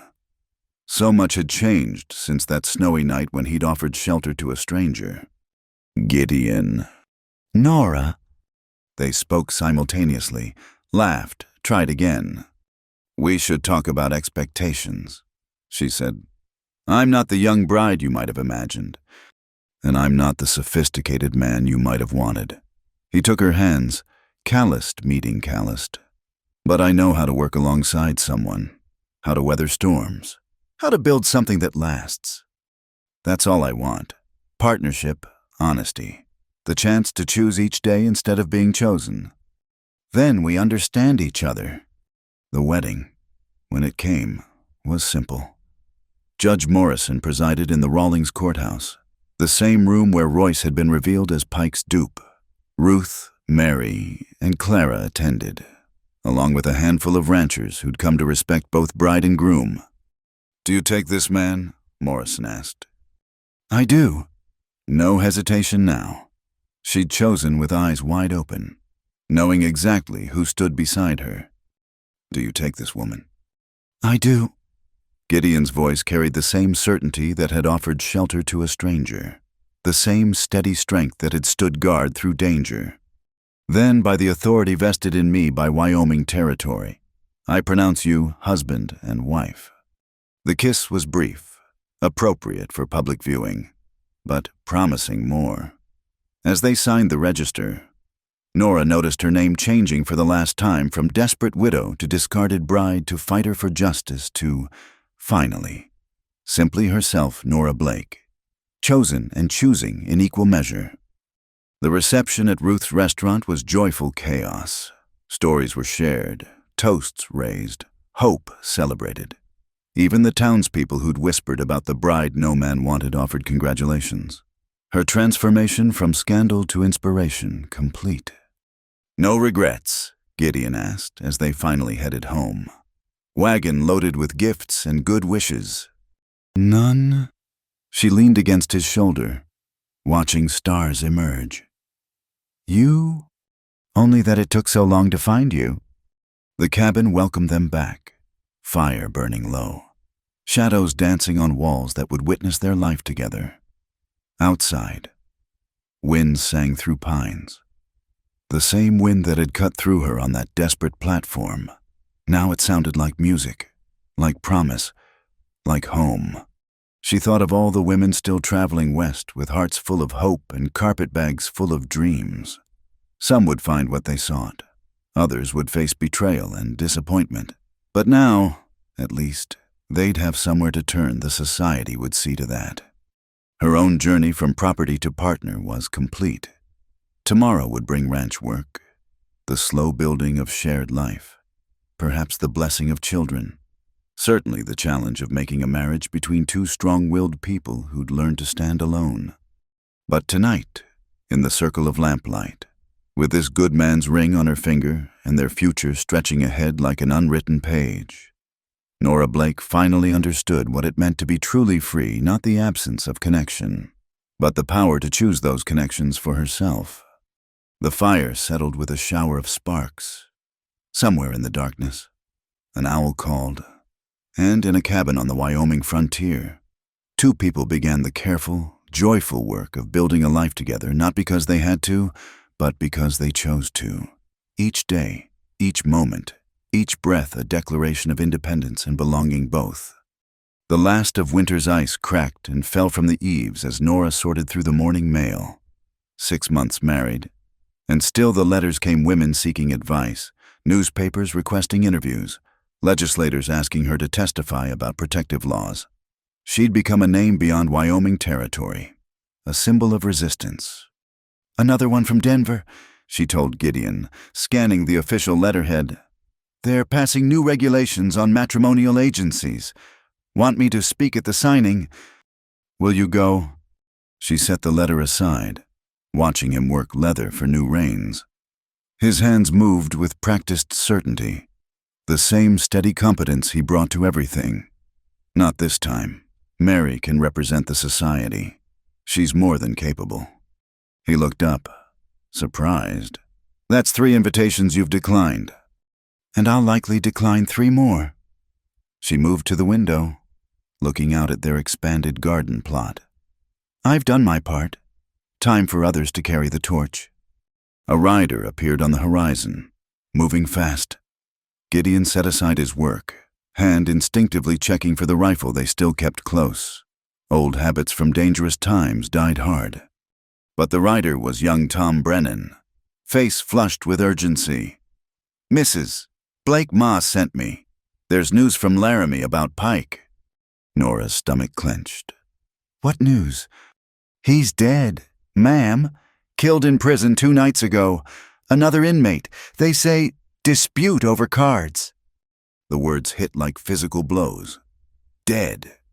The man who'd traded in women's dreams, who'd built an empire on desperation, gone in a moment of prison violence. She waited for satisfaction, for closure, for something. Instead, she felt only hollow finality. "Thank you for bringing word, Tom." She found coins for his trouble, sent him on his way with cookies from the jar. Then she stood in her kitchen, trying to process a world without Harlan Pike in it. "How do you feel?" Gideon asked carefully. "I don't know." She sank into a chair. Empty, relieved, cheated. She laughed bitterly. Part of me wanted him to serve every day of those 20 years, to have time to think about what he'd done. Men like Pike don't change, prison or free. He'd have seen himself as the victim.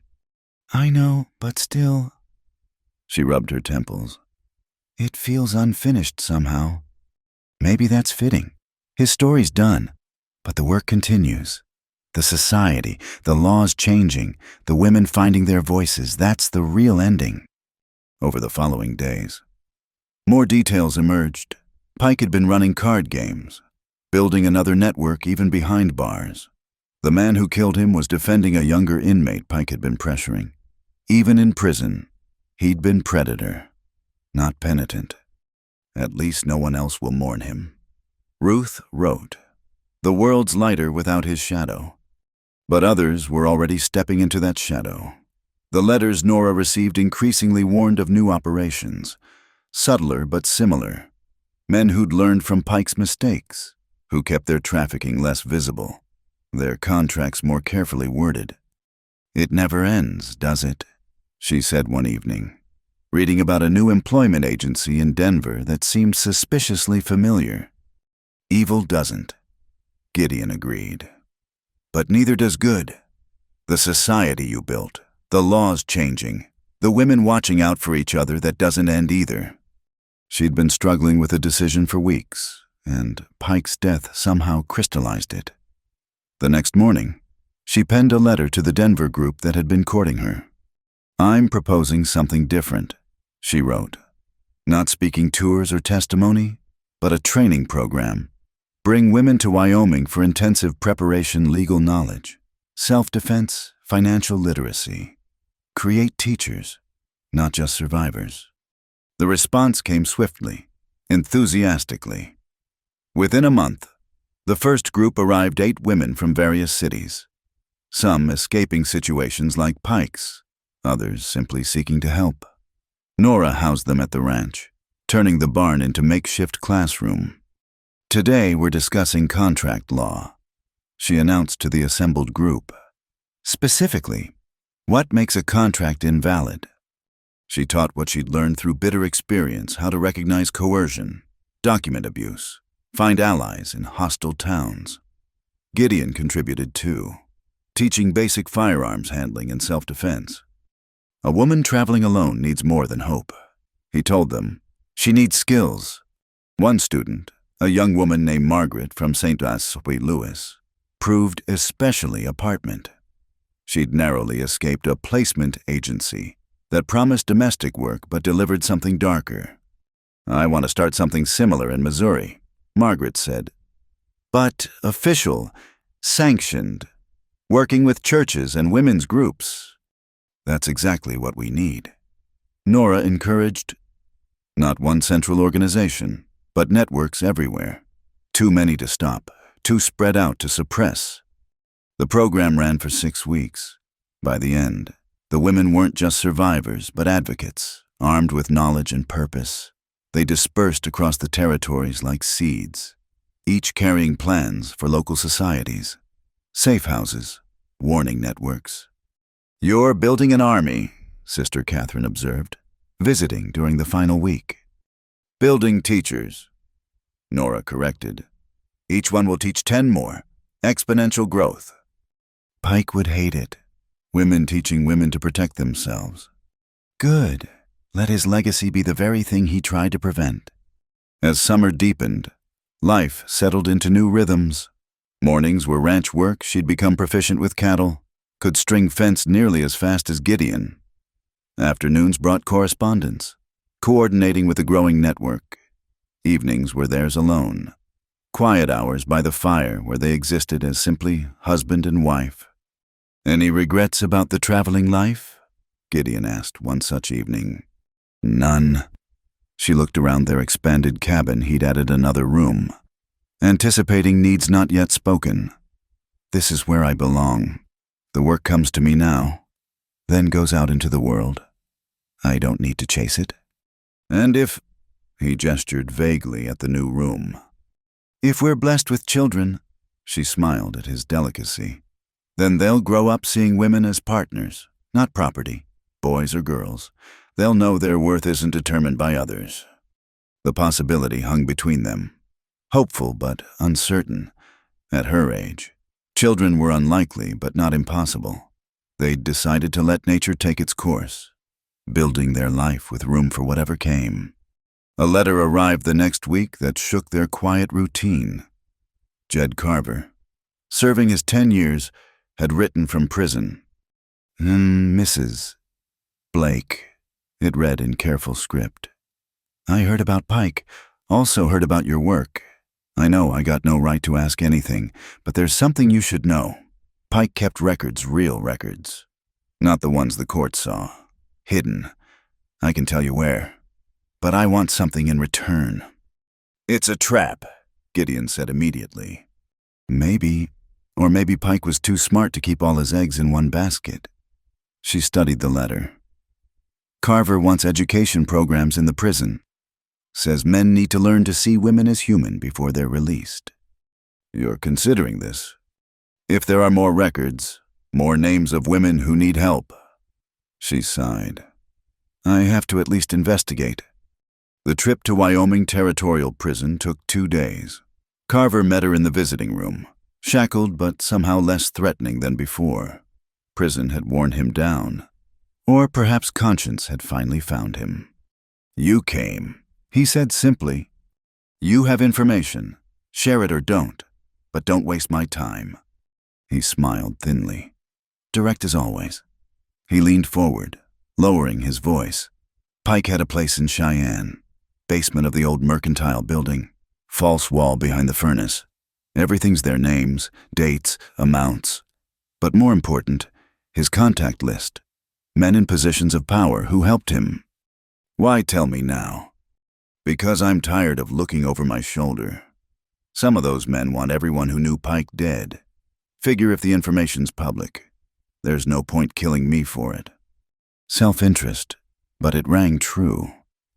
She left with the information, mind already working through implications. If Carver was right, this could expose corruption beyond Pike's immediate circle. The search of the mercantile building required official coordination. Judge Morrison, Marshal Dalton, and members of the press witnessed the breaking of the false wall. What they found exceeded expectations, ledgers dating back a decade. Correspondence with territorial officials. Even photographic evidence Pike had kept for blackmail. Dear God, Morrison breathed, reading names. Half the territorial government's in here. The revelation sparked a new round of arrests, resignations, and reforms. The network that had enabled Pike crumbled as light hit its foundations. Several prominent men fled the territory rather than face investigation. You've kicked over an anthill, Marshal Dalton warned. Some of these men have reached beyond Wyoming. Good, Nora replied. Let them know we're watching. Let them know their time of trading in women's lives is ending. But victory came with cost. Threatening letters arrived, not just to her but to other society members. Windows broken, supplies vandalized, attempts to undermine their work through legal challenges and social pressure. We're hurting them where it counts. Mary wrote, their profits, their power, they're fighting back because we're winning. Nora organized defensive measures, women traveling in groups, safe houses established along major routes, legal funds for those facing harassment. The network that had begun as rescue operation evolved into protective alliance. One autumn evening, as she and Gideon worked to preserve the last of the garden harvest, she felt a flutter in her belly. Slight, possibly imagination, but distinctive. She said nothing, waiting through the following weeks until certainty replaced hope. Gideon, she said one morning, finding him in the barn. That new room you built will be needing it come spring. He set down the curry comb slowly, eyes searching her face. You're sure? As sure as these things can be. His whoop of joy startled the horses. He swept her up, spinning until she laughed and demanded to be set down. Easy, I'm not fragile, but I'd like to keep my breakfast. A child, he said it wonderingly. Our child. Who'll grow up in a world where women aren't bought and sold, she added. Where choices are real, not illusions crafted by men like Pike. The pregnancy progressed through winter, her body adapting despite its years. The work continued, letters answered, programs coordinated, justice pursued, but now with deeper purpose. She wasn't just building a better world for abstract future generations, but for the specific life growing within her. Pike's really dead this time, she told her belly one snowy evening, feeling the child move. Your world will be different. Not perfect, but better. I promise you that. Spring arrived with its usual mixture of mud and miracles. The Women's Aid Society had chapters in 6 territories. Laws had changed, making fraudulent matrimonial agencies illegal. Most importantly, women knew to look for each other, to question too good promises, to demand real partnership instead of pretty lies. As she stood in her garden, planning the year's planting with new life quickening inside her, Nora reflected on the journey from that frozen train platform. She'd sought survival and found purpose. She'd wanted shelter and built a movement. She'd hoped for partnership and discovered love. The title from that first day echoed sometimes in quiet moments, Bride No Man Wanted. Now she was wife, mother-to-be, leader, teacher, all because one cowboy had seen her worth when the world labeled her worthless. Not rescued, but recognized. Not saved, but given space to save herself and others. Tomorrow would bring its own challenges. Men like Pike would always exist, preying on the desperate. But so would women like Ruth and Mary and Clara, standing guard at the gates. So would men like Gideon, seeing partners where others saw property. The work would continue, must continue. But tonight, with spring rain pattering on the roof and her husband's hand gentle on her growing belly, Nora Blake allowed herself this moment of quiet triumph. She'd been sold as a bride no man wanted until a cowboy kissed her free not from struggle, but into shared strength. Not from hardship, but into chosen purpose. And that, she knew, made all the difference. The chapel stood modest against the Wyoming sky, its 6 rows of pine benches worn smooth by years of frontier faith. Spring morning light filtered through simple glass windows as Nora adjusted her deep blue dress, the cameo brooch at her throat catching the sun. Gideon fidgeted with his borrowed suit jacket, the stiff collar making him look endearingly uncomfortable. "Stop pulling at it," she murmured, smoothing his lapel. "You look distinguished." "I look like a store clerk playing dress-up," he grumbled, but his eyes were soft as they met hers. "You sure about this? We're already married in the eyes of the law." The law was necessity. This is choice. She touched her stomach, where new life grew strong after surviving a difficult winter. "I want our child born to parents who chose each other in front of God and community, not just paperwork." The chapel filled slowly ranch hands who'd learned to respect them both. Emma Brennan from the general store, the old farrier who'd reshod their horses through blizzards. Ruth arrived from Cheyenne, her restaurant thriving now, wearing a dress of midnight blue that spoke success. Mary followed, spectacles perched on her nose, ink stains on her fingers from the school she'd founded. Even Clara came, though her damaged lungs meant traveling by easy stages. "Look at us," Clara whispered, gathering with the other women. "From Pike's victims to this—" "Never victims," Nora corrected gently. "Survivors from the first, warriors now." Reverend Douglas, ancient and kind, took his place at the simple altar. His voice, cracked with age but firm with conviction, filled the small space. "Dearly beloved, we gather to witness something already begun, a union tested by trial, strengthened by adversity." Gideon stood straight now, collar forgotten, eyes fixed on Nora as if seeing her for the first time. She knew that look wonder mixed with determination. The same expression he'd worn offering shelter to a stranger on a frozen platform. "Marriage," the Reverend continued, "is not a destination but a journey. These two have already walked hard roads. Now they choose to walk together, not because the path is easy, but because the company makes it worthwhile." No one had given her away the first time she'd stood alone before the justice, claiming herself. Now Ruth stepped forward, representing all the women who'd become family through struggle. "Who gives this woman to be married?" "She gives herself," Ruth said clearly, with the blessing of her sisters in survival. A murmur of approval rippled through the chapel. Even here, in this traditional moment, they were rewriting rules, claiming agency. The vows were simple, personal. Gideon spoke first. his weathered hands holding hers with infinite care. "Nora, you arrived in winter and brought spring. I promise to stand beside you through all seasons, to see you not as property to protect but as partner to cherish. Your fights are my fights, your dreams, our dreams." Her throat tight with emotion, Nora found her voice.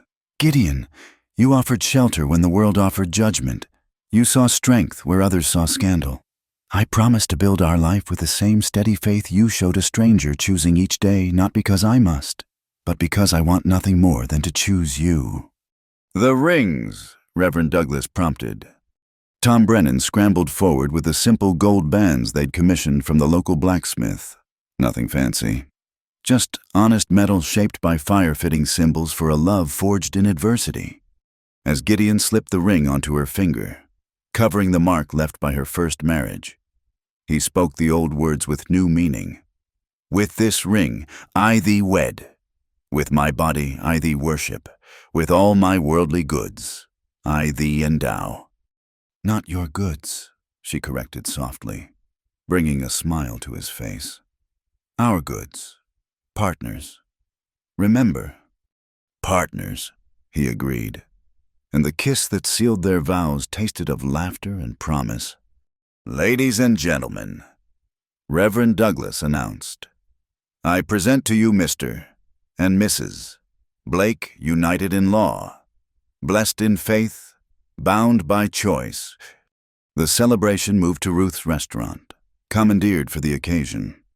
Tables groaned under the weight of frontier hospitality, venison roasts, wild berry pies, cornbread, and preserves.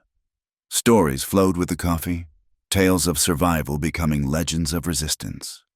"Remember when Carver showed up that night?" Mary laughed. "And Nora held him at gunpoint in her nightdress." "I was fully clothed," Nora protested. "Makes a better story the other way." Ruth interjected, "Like when she faced down Pike himself in the mission house."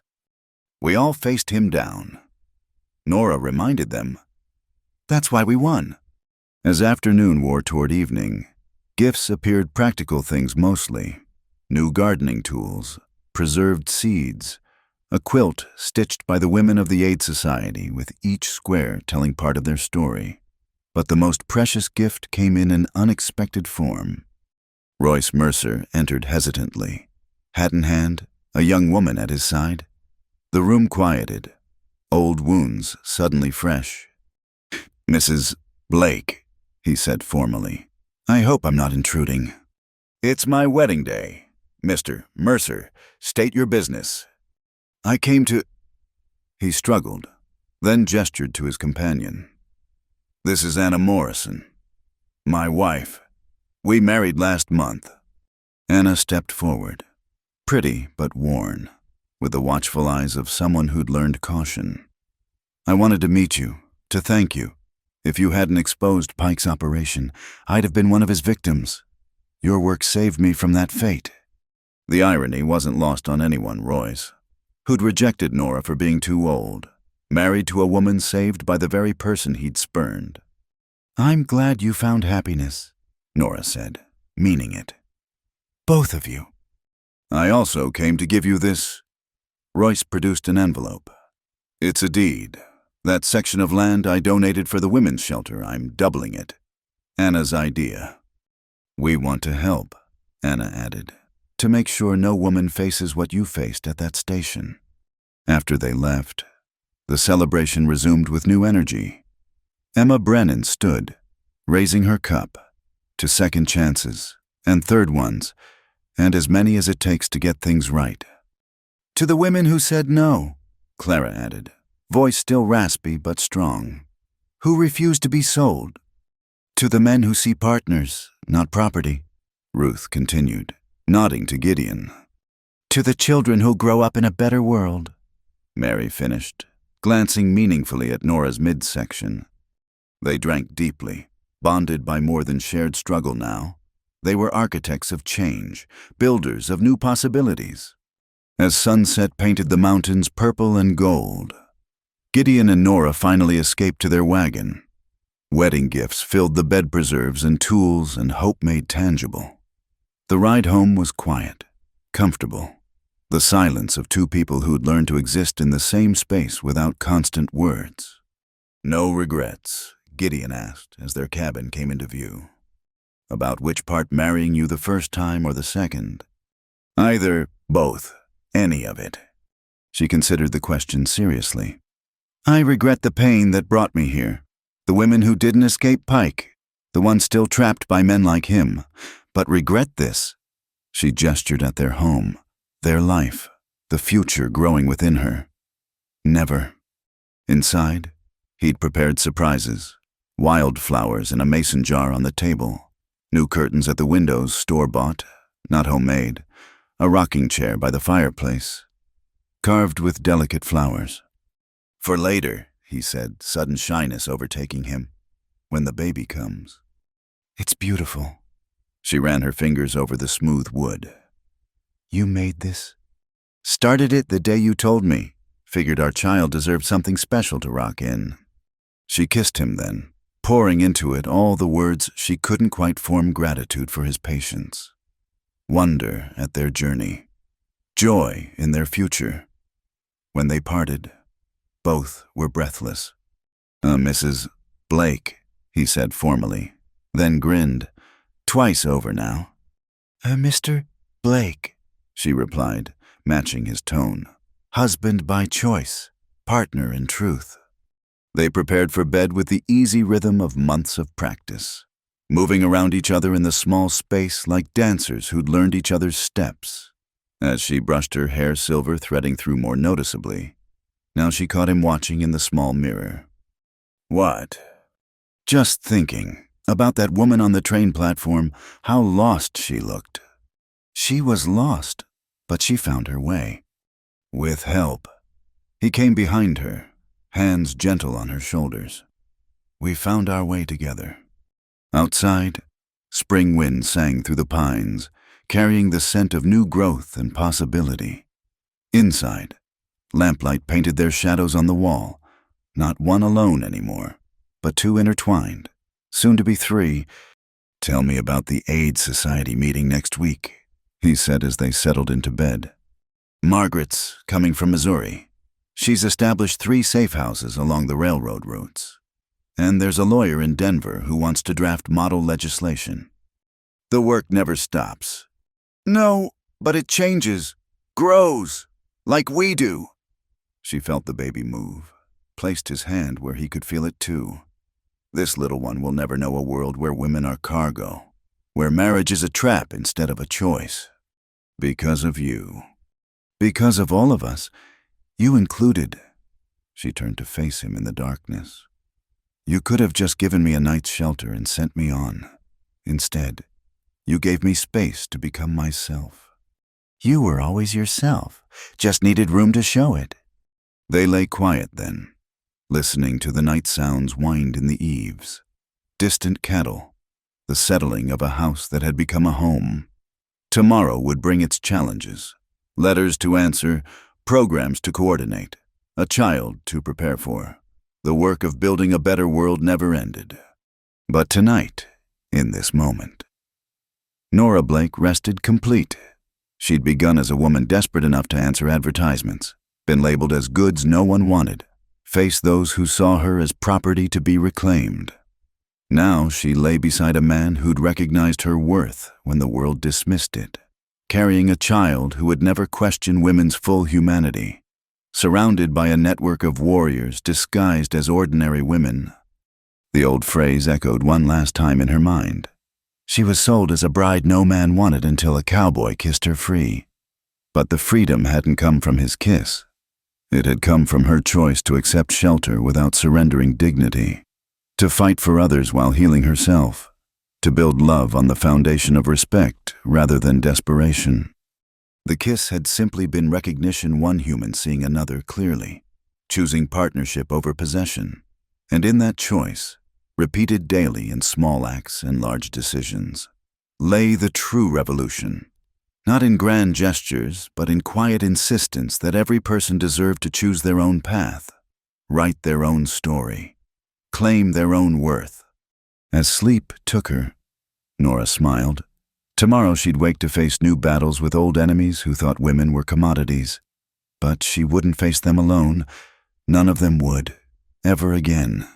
They'd built something larger than any individual victory, a network of voices that refused to be silenced, hands that refused to let go, hearts that refused to accept less than full humanity.